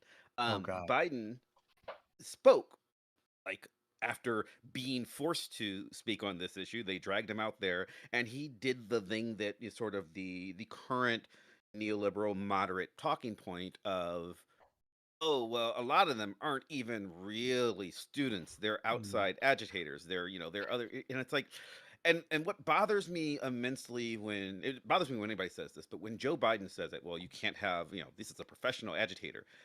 You know who was a professional agitator? John Lewis, a person you knew. Like, literally, Yeah. John Lewis is famous for exactly one reason that got him to be a congressman, which was he ran SNCC. He was the guy who is the person Lux is describing right now, who is, trained to go and speak to the media on behalf of the protests. That was John Lewis's job for like years. You know who else used to do it? Martin Luther King. This is like a thing. This is like a position that people have that is how protests work, because, hey, maybe you're not the best person to be speaking for the movement if you're a 19-year-old who is, a sophomore econ major. Like, you might care. That doesn't mean you're like, it doesn't make you not a real protester. It's just, we know what our skills are, right? Like, I know that I care about climate change, but I'm not an expert on that. I'm an expert on, cultural studies and pop culture and funny books. Like, that's those are the things that I'm good at. So you bring the right person to really speak for the movement, and if you're a good movement organizer, you go out and find the people and invite them. So at our encampment, we had Cornell West come and hang out with the kids. Whoa. Awesome. Like however you feel about his presidential run, Cornell West came and spent 2 hours just hanging out at our encampment and talking to the students and supporting them. And hey, maybe that's a good thing for a politician to be doing. Like, right. I mean, lend you your can see voice. this at the teacher I did at UT, which we can talk more about because actually some interesting stuff happened there. But specifically at the beginning, Chris Smalls from Amazon, who I'd met the day before, at the encampment came over and was like, I heard you're talking today, man. And we talked for a little bit. And he was like, how'd you feel if I like opened up stuff for you? So Chris Smalls like gave like a 5-minute talk and like a cheer sesh to like open my talk about anti-Zionism and anti-Semitism, right? Like what That's you're pretty seeing cool. is organizers, politicians, activists across the spectrum realizing that these are situations where there's obviously overlap between the causes. That's sort of, no one's free until everyone is free kind of stuff.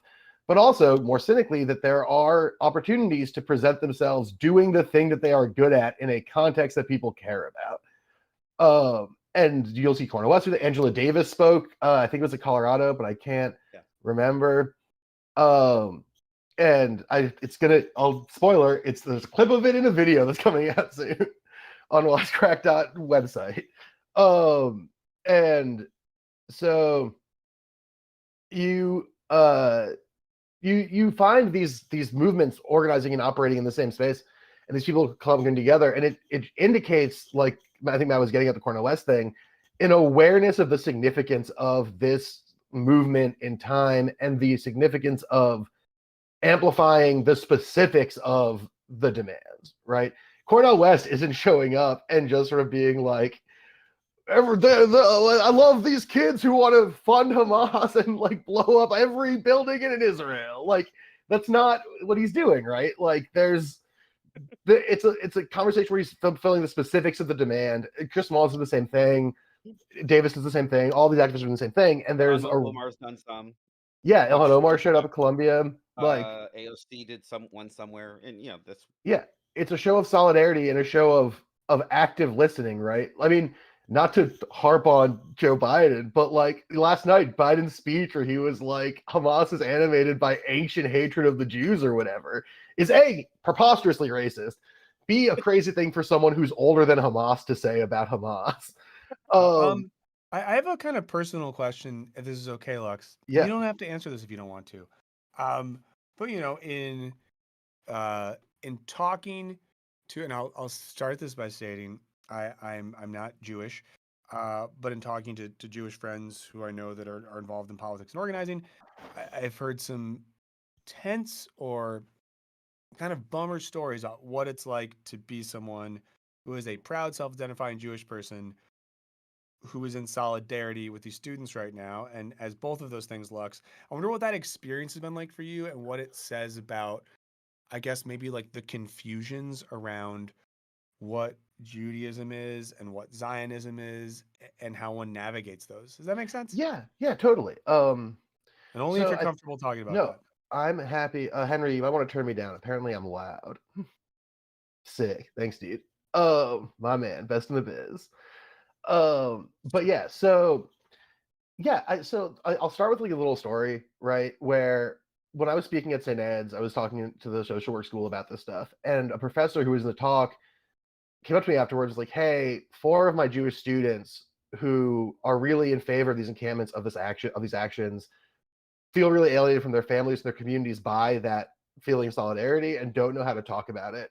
Would you be down to talk with them about it?" And I give my email, and we've been in touch forever. But that's like the core thing, is that when you're Jewish, you grow up in this setting for many reasons that centers Israel as a locus and a beacon of Jewish sort of safety. I think that's true. I think that's true largely for sort of imperial and sort of negative reasons. I also think it's in the Torah, right? Like there's stuff in there. And so this is what I always talk about is Judaism has 2 core kind of ideas that are in tension with each other, or fundamentally in tension with each other, which is 1, an unconditional ethic of hospitality, an unconditional care for the other and solidarity with the oppressed, and 2, that Jews are the best, God chose us, and that when the Messiah comes, we'll be the priests for everyone.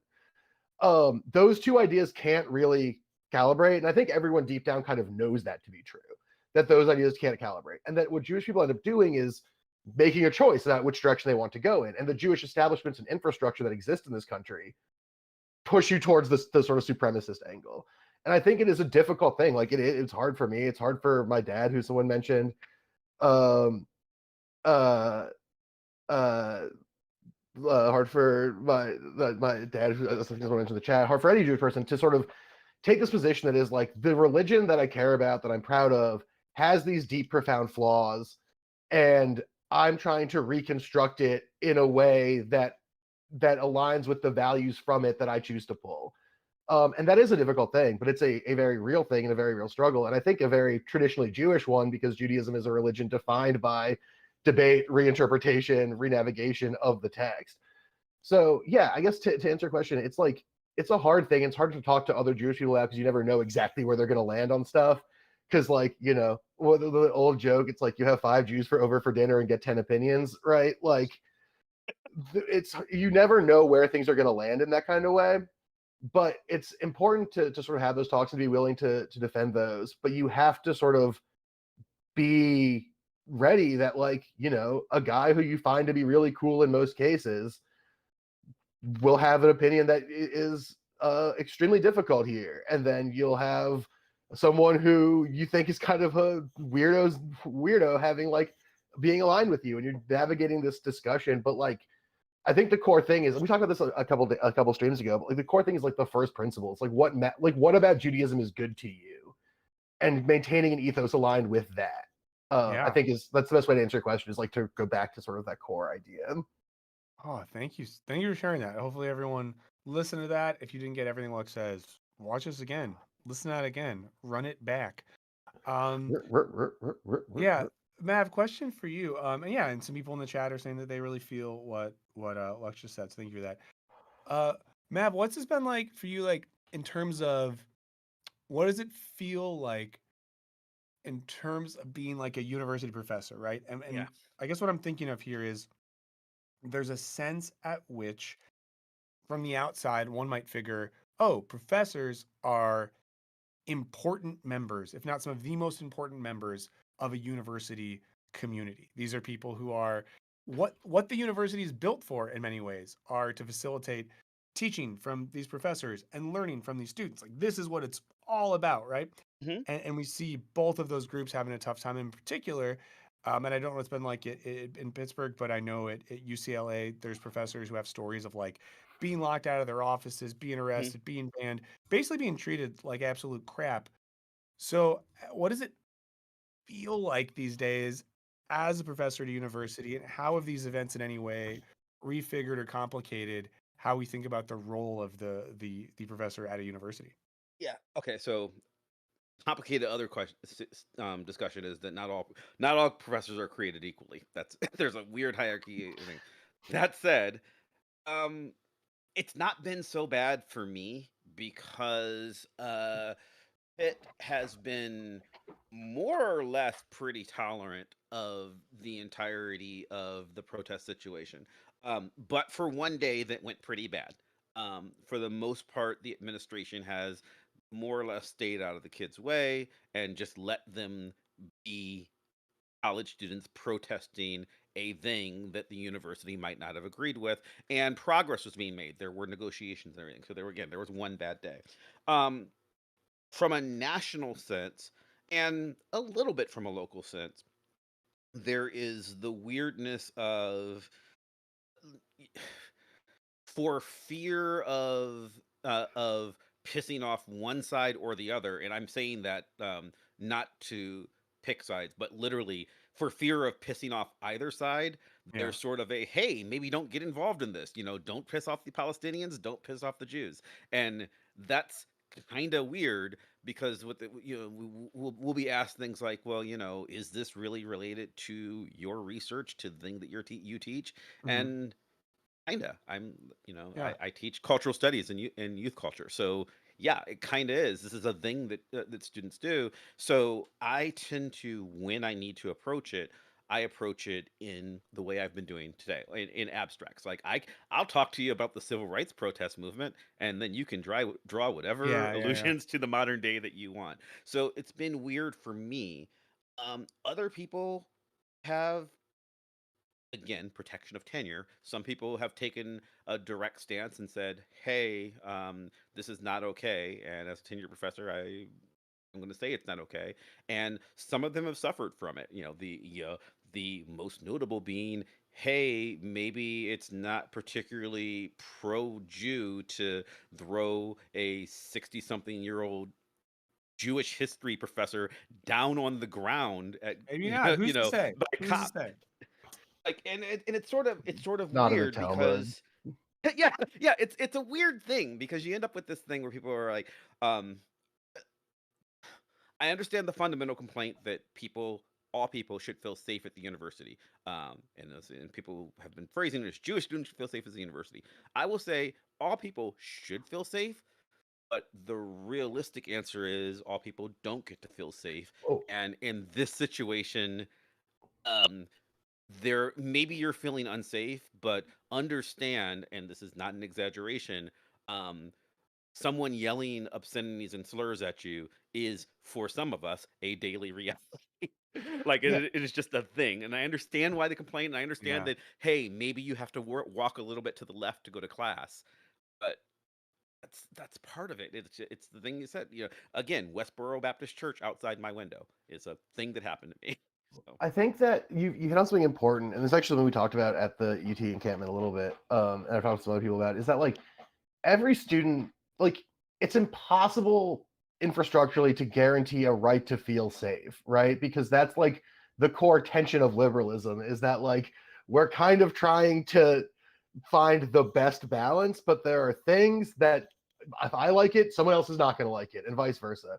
The thing you can guarantee is a right to be safe, right? Like yes, you can engage in practices and rules and enforcement that prevents acts of violence, that prevent, even worse things from happening, right? That's one thing.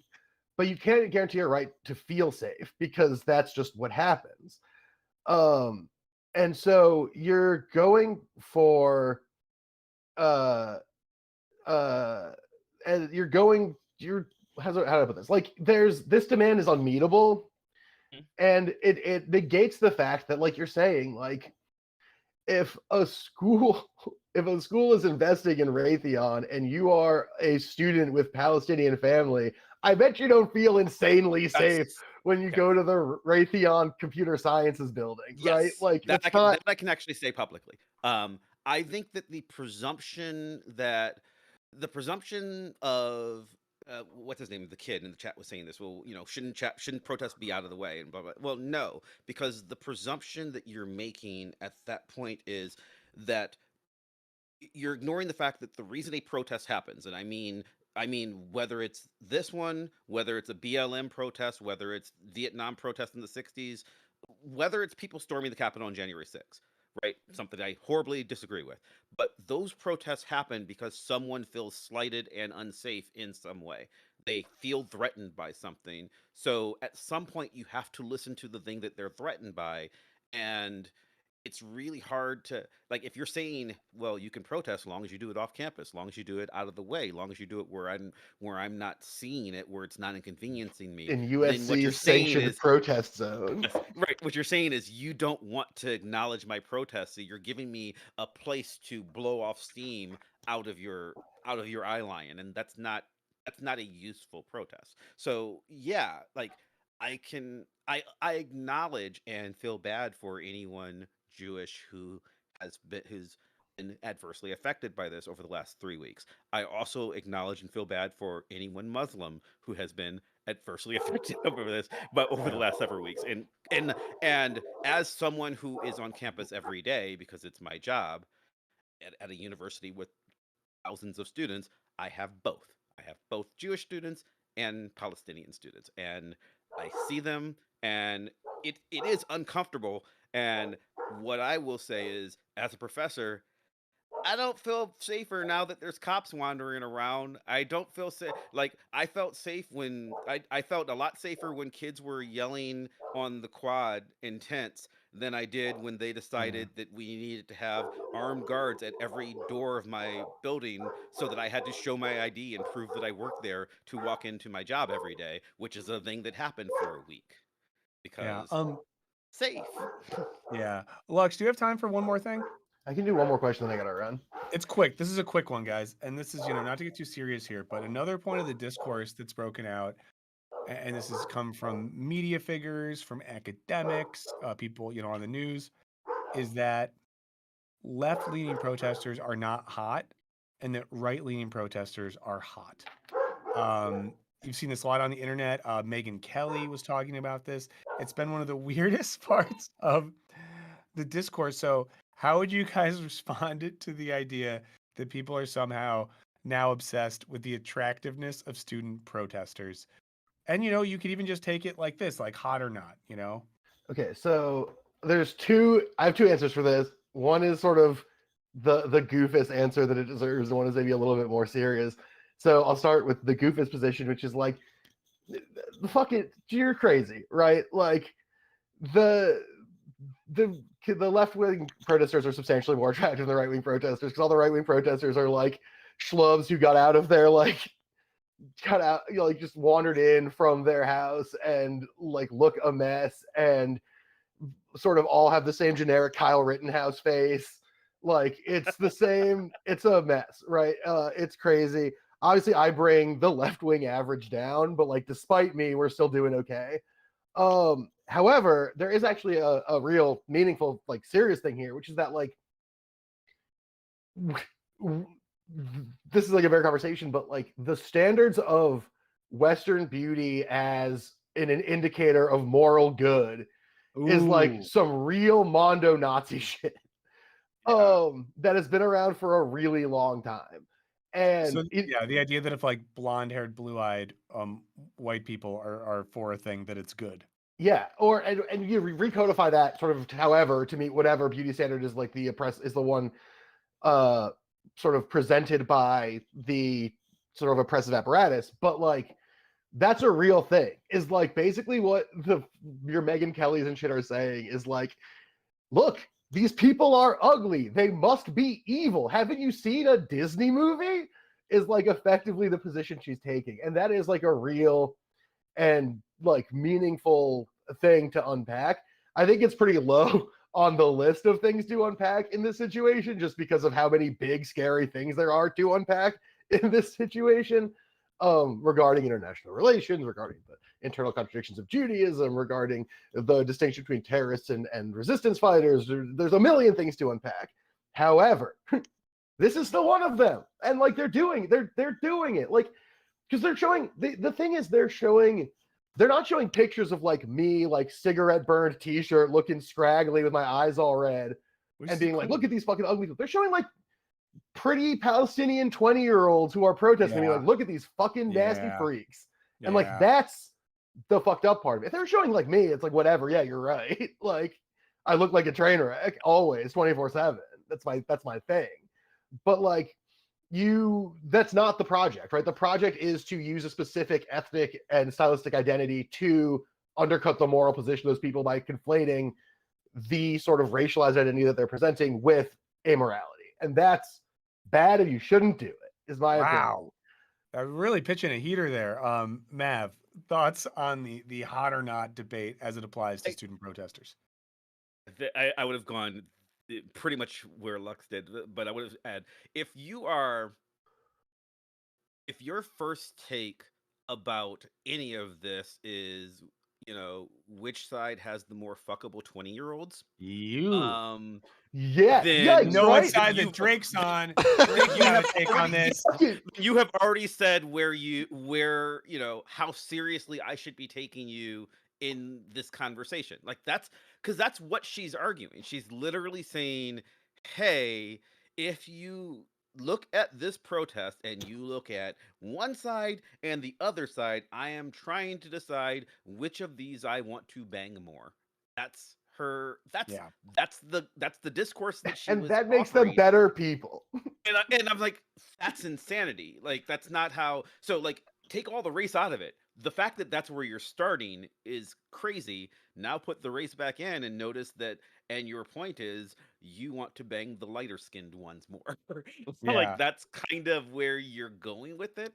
But that said, I mean, early on when all of this started, what's her name? Melissa Barrera, I think her name is. She's an actress who starred in Scream movies, and she lost her job because she is a real one. Yeah. Yeah, she went hard as hell. Infinite respect to her. And you know what? She's hella attractive. So there's your answer, Megan Top Kelly. tier. Okay. Top tier.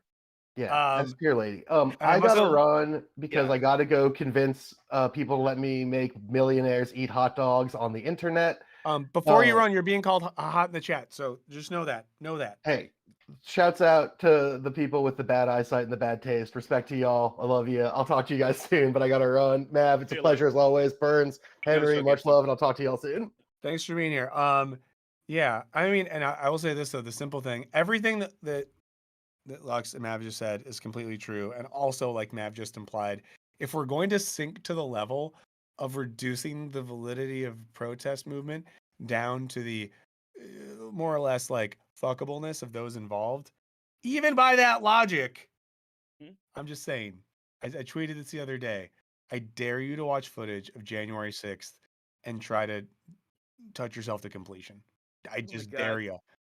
Oh, Jake Angeli, by the way, you asked earlier about the QAnon shaman. His name's Jake Angeli, and you know if that's your standard of hotness, sure. Yeah, like I just come on, guys. Let's just. But again, a great point there. And again, I think that's a good point for us to kind of conclude this on as well. That idea that a lot of things that are being said right now that seem silly or meaningless or just like meh, you look into them and they're potentially saying some darker, weirder things about the debate, about the discourse, that sort of thing. Before you leave, Mav, can you plug your show for a sec? Yeah. Oh God. Yeah. If you want to hear us talk around this issue and talk about lots of other stuff that's pop culture related, I have a podcast that I do every week called Vox Popcast. VOXPOPCAST. And it's you can go to our website. We're on Spotify, we're on iTunes.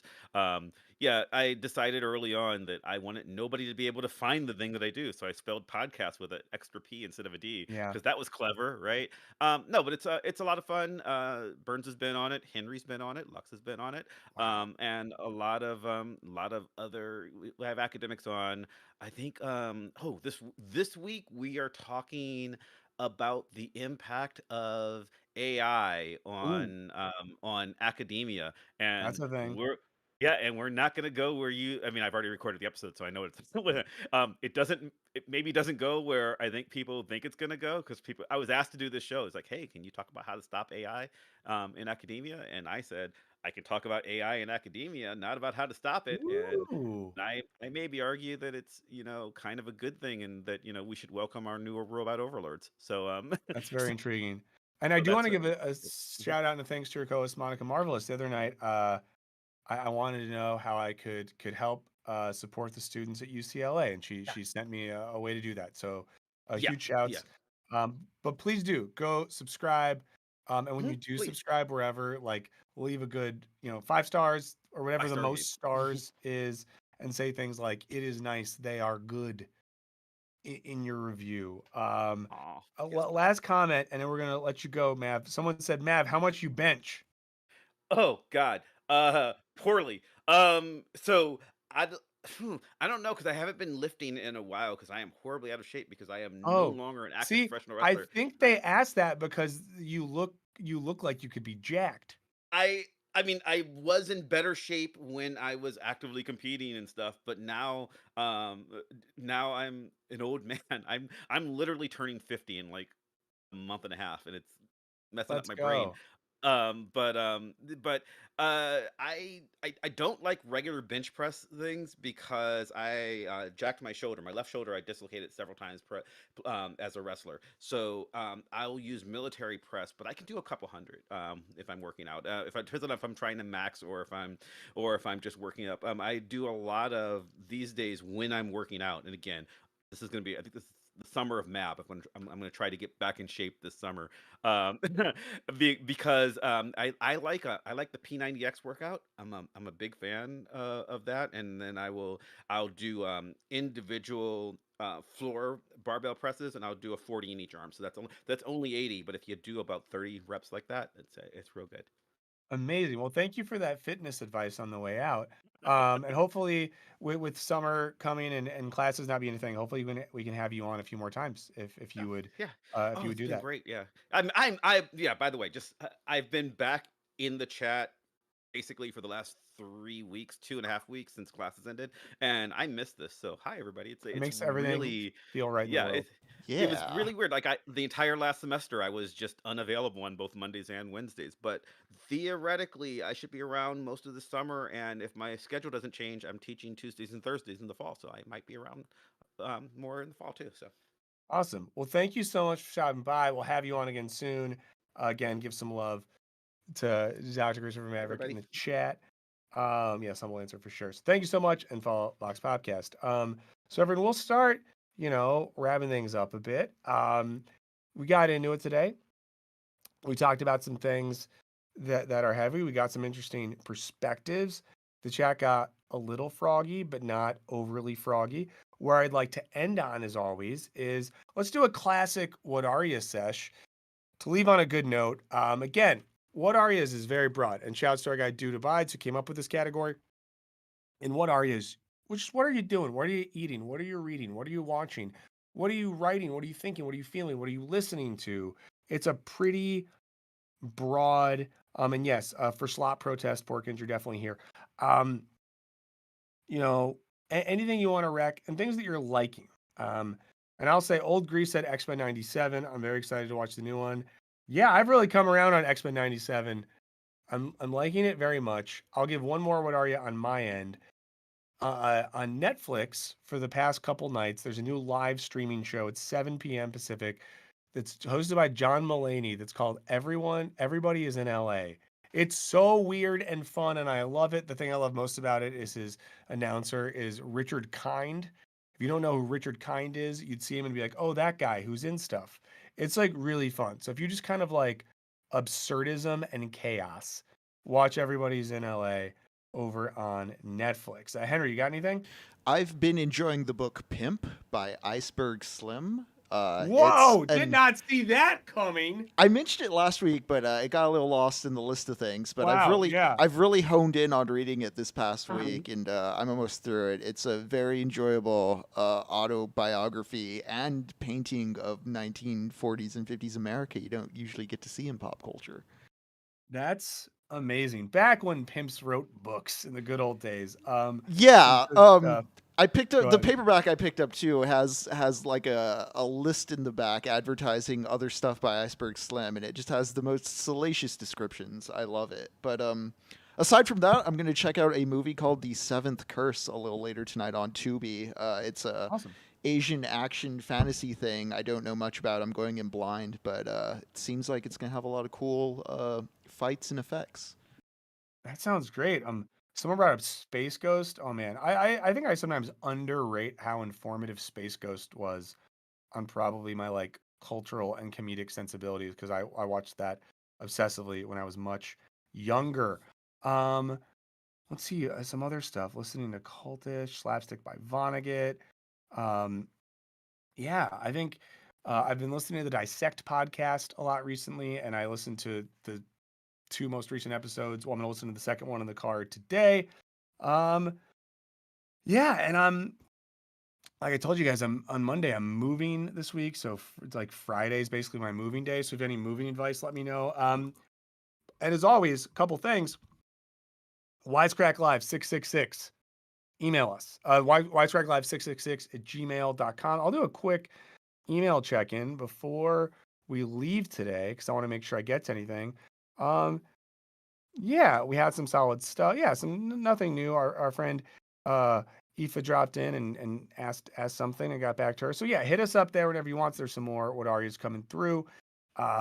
Video coming out Friday on protest. Please watch it. Because here's the thing. A topic like that, YouTube's going to be a little iffy on it, so it'll really help us. It comes out at 10 a.m. Pacific time on Friday. If you can watch and like it and leave comments, and I think it's a video you'll genuinely like. If you missed our Will We Work Forever video because it got banned and taken off the platform, it's live again, so be ready for that. How Music Works by David Byrne. That's awesome. So thank you so much for hanging out with us again. This has been Wisecrack Live on May 8th with Michael Burns and producer Henry. We will see you guys on Monday. Until then, be safe and, be full of love. Enjoy Bye. the weekend, Wise Chat. Bye.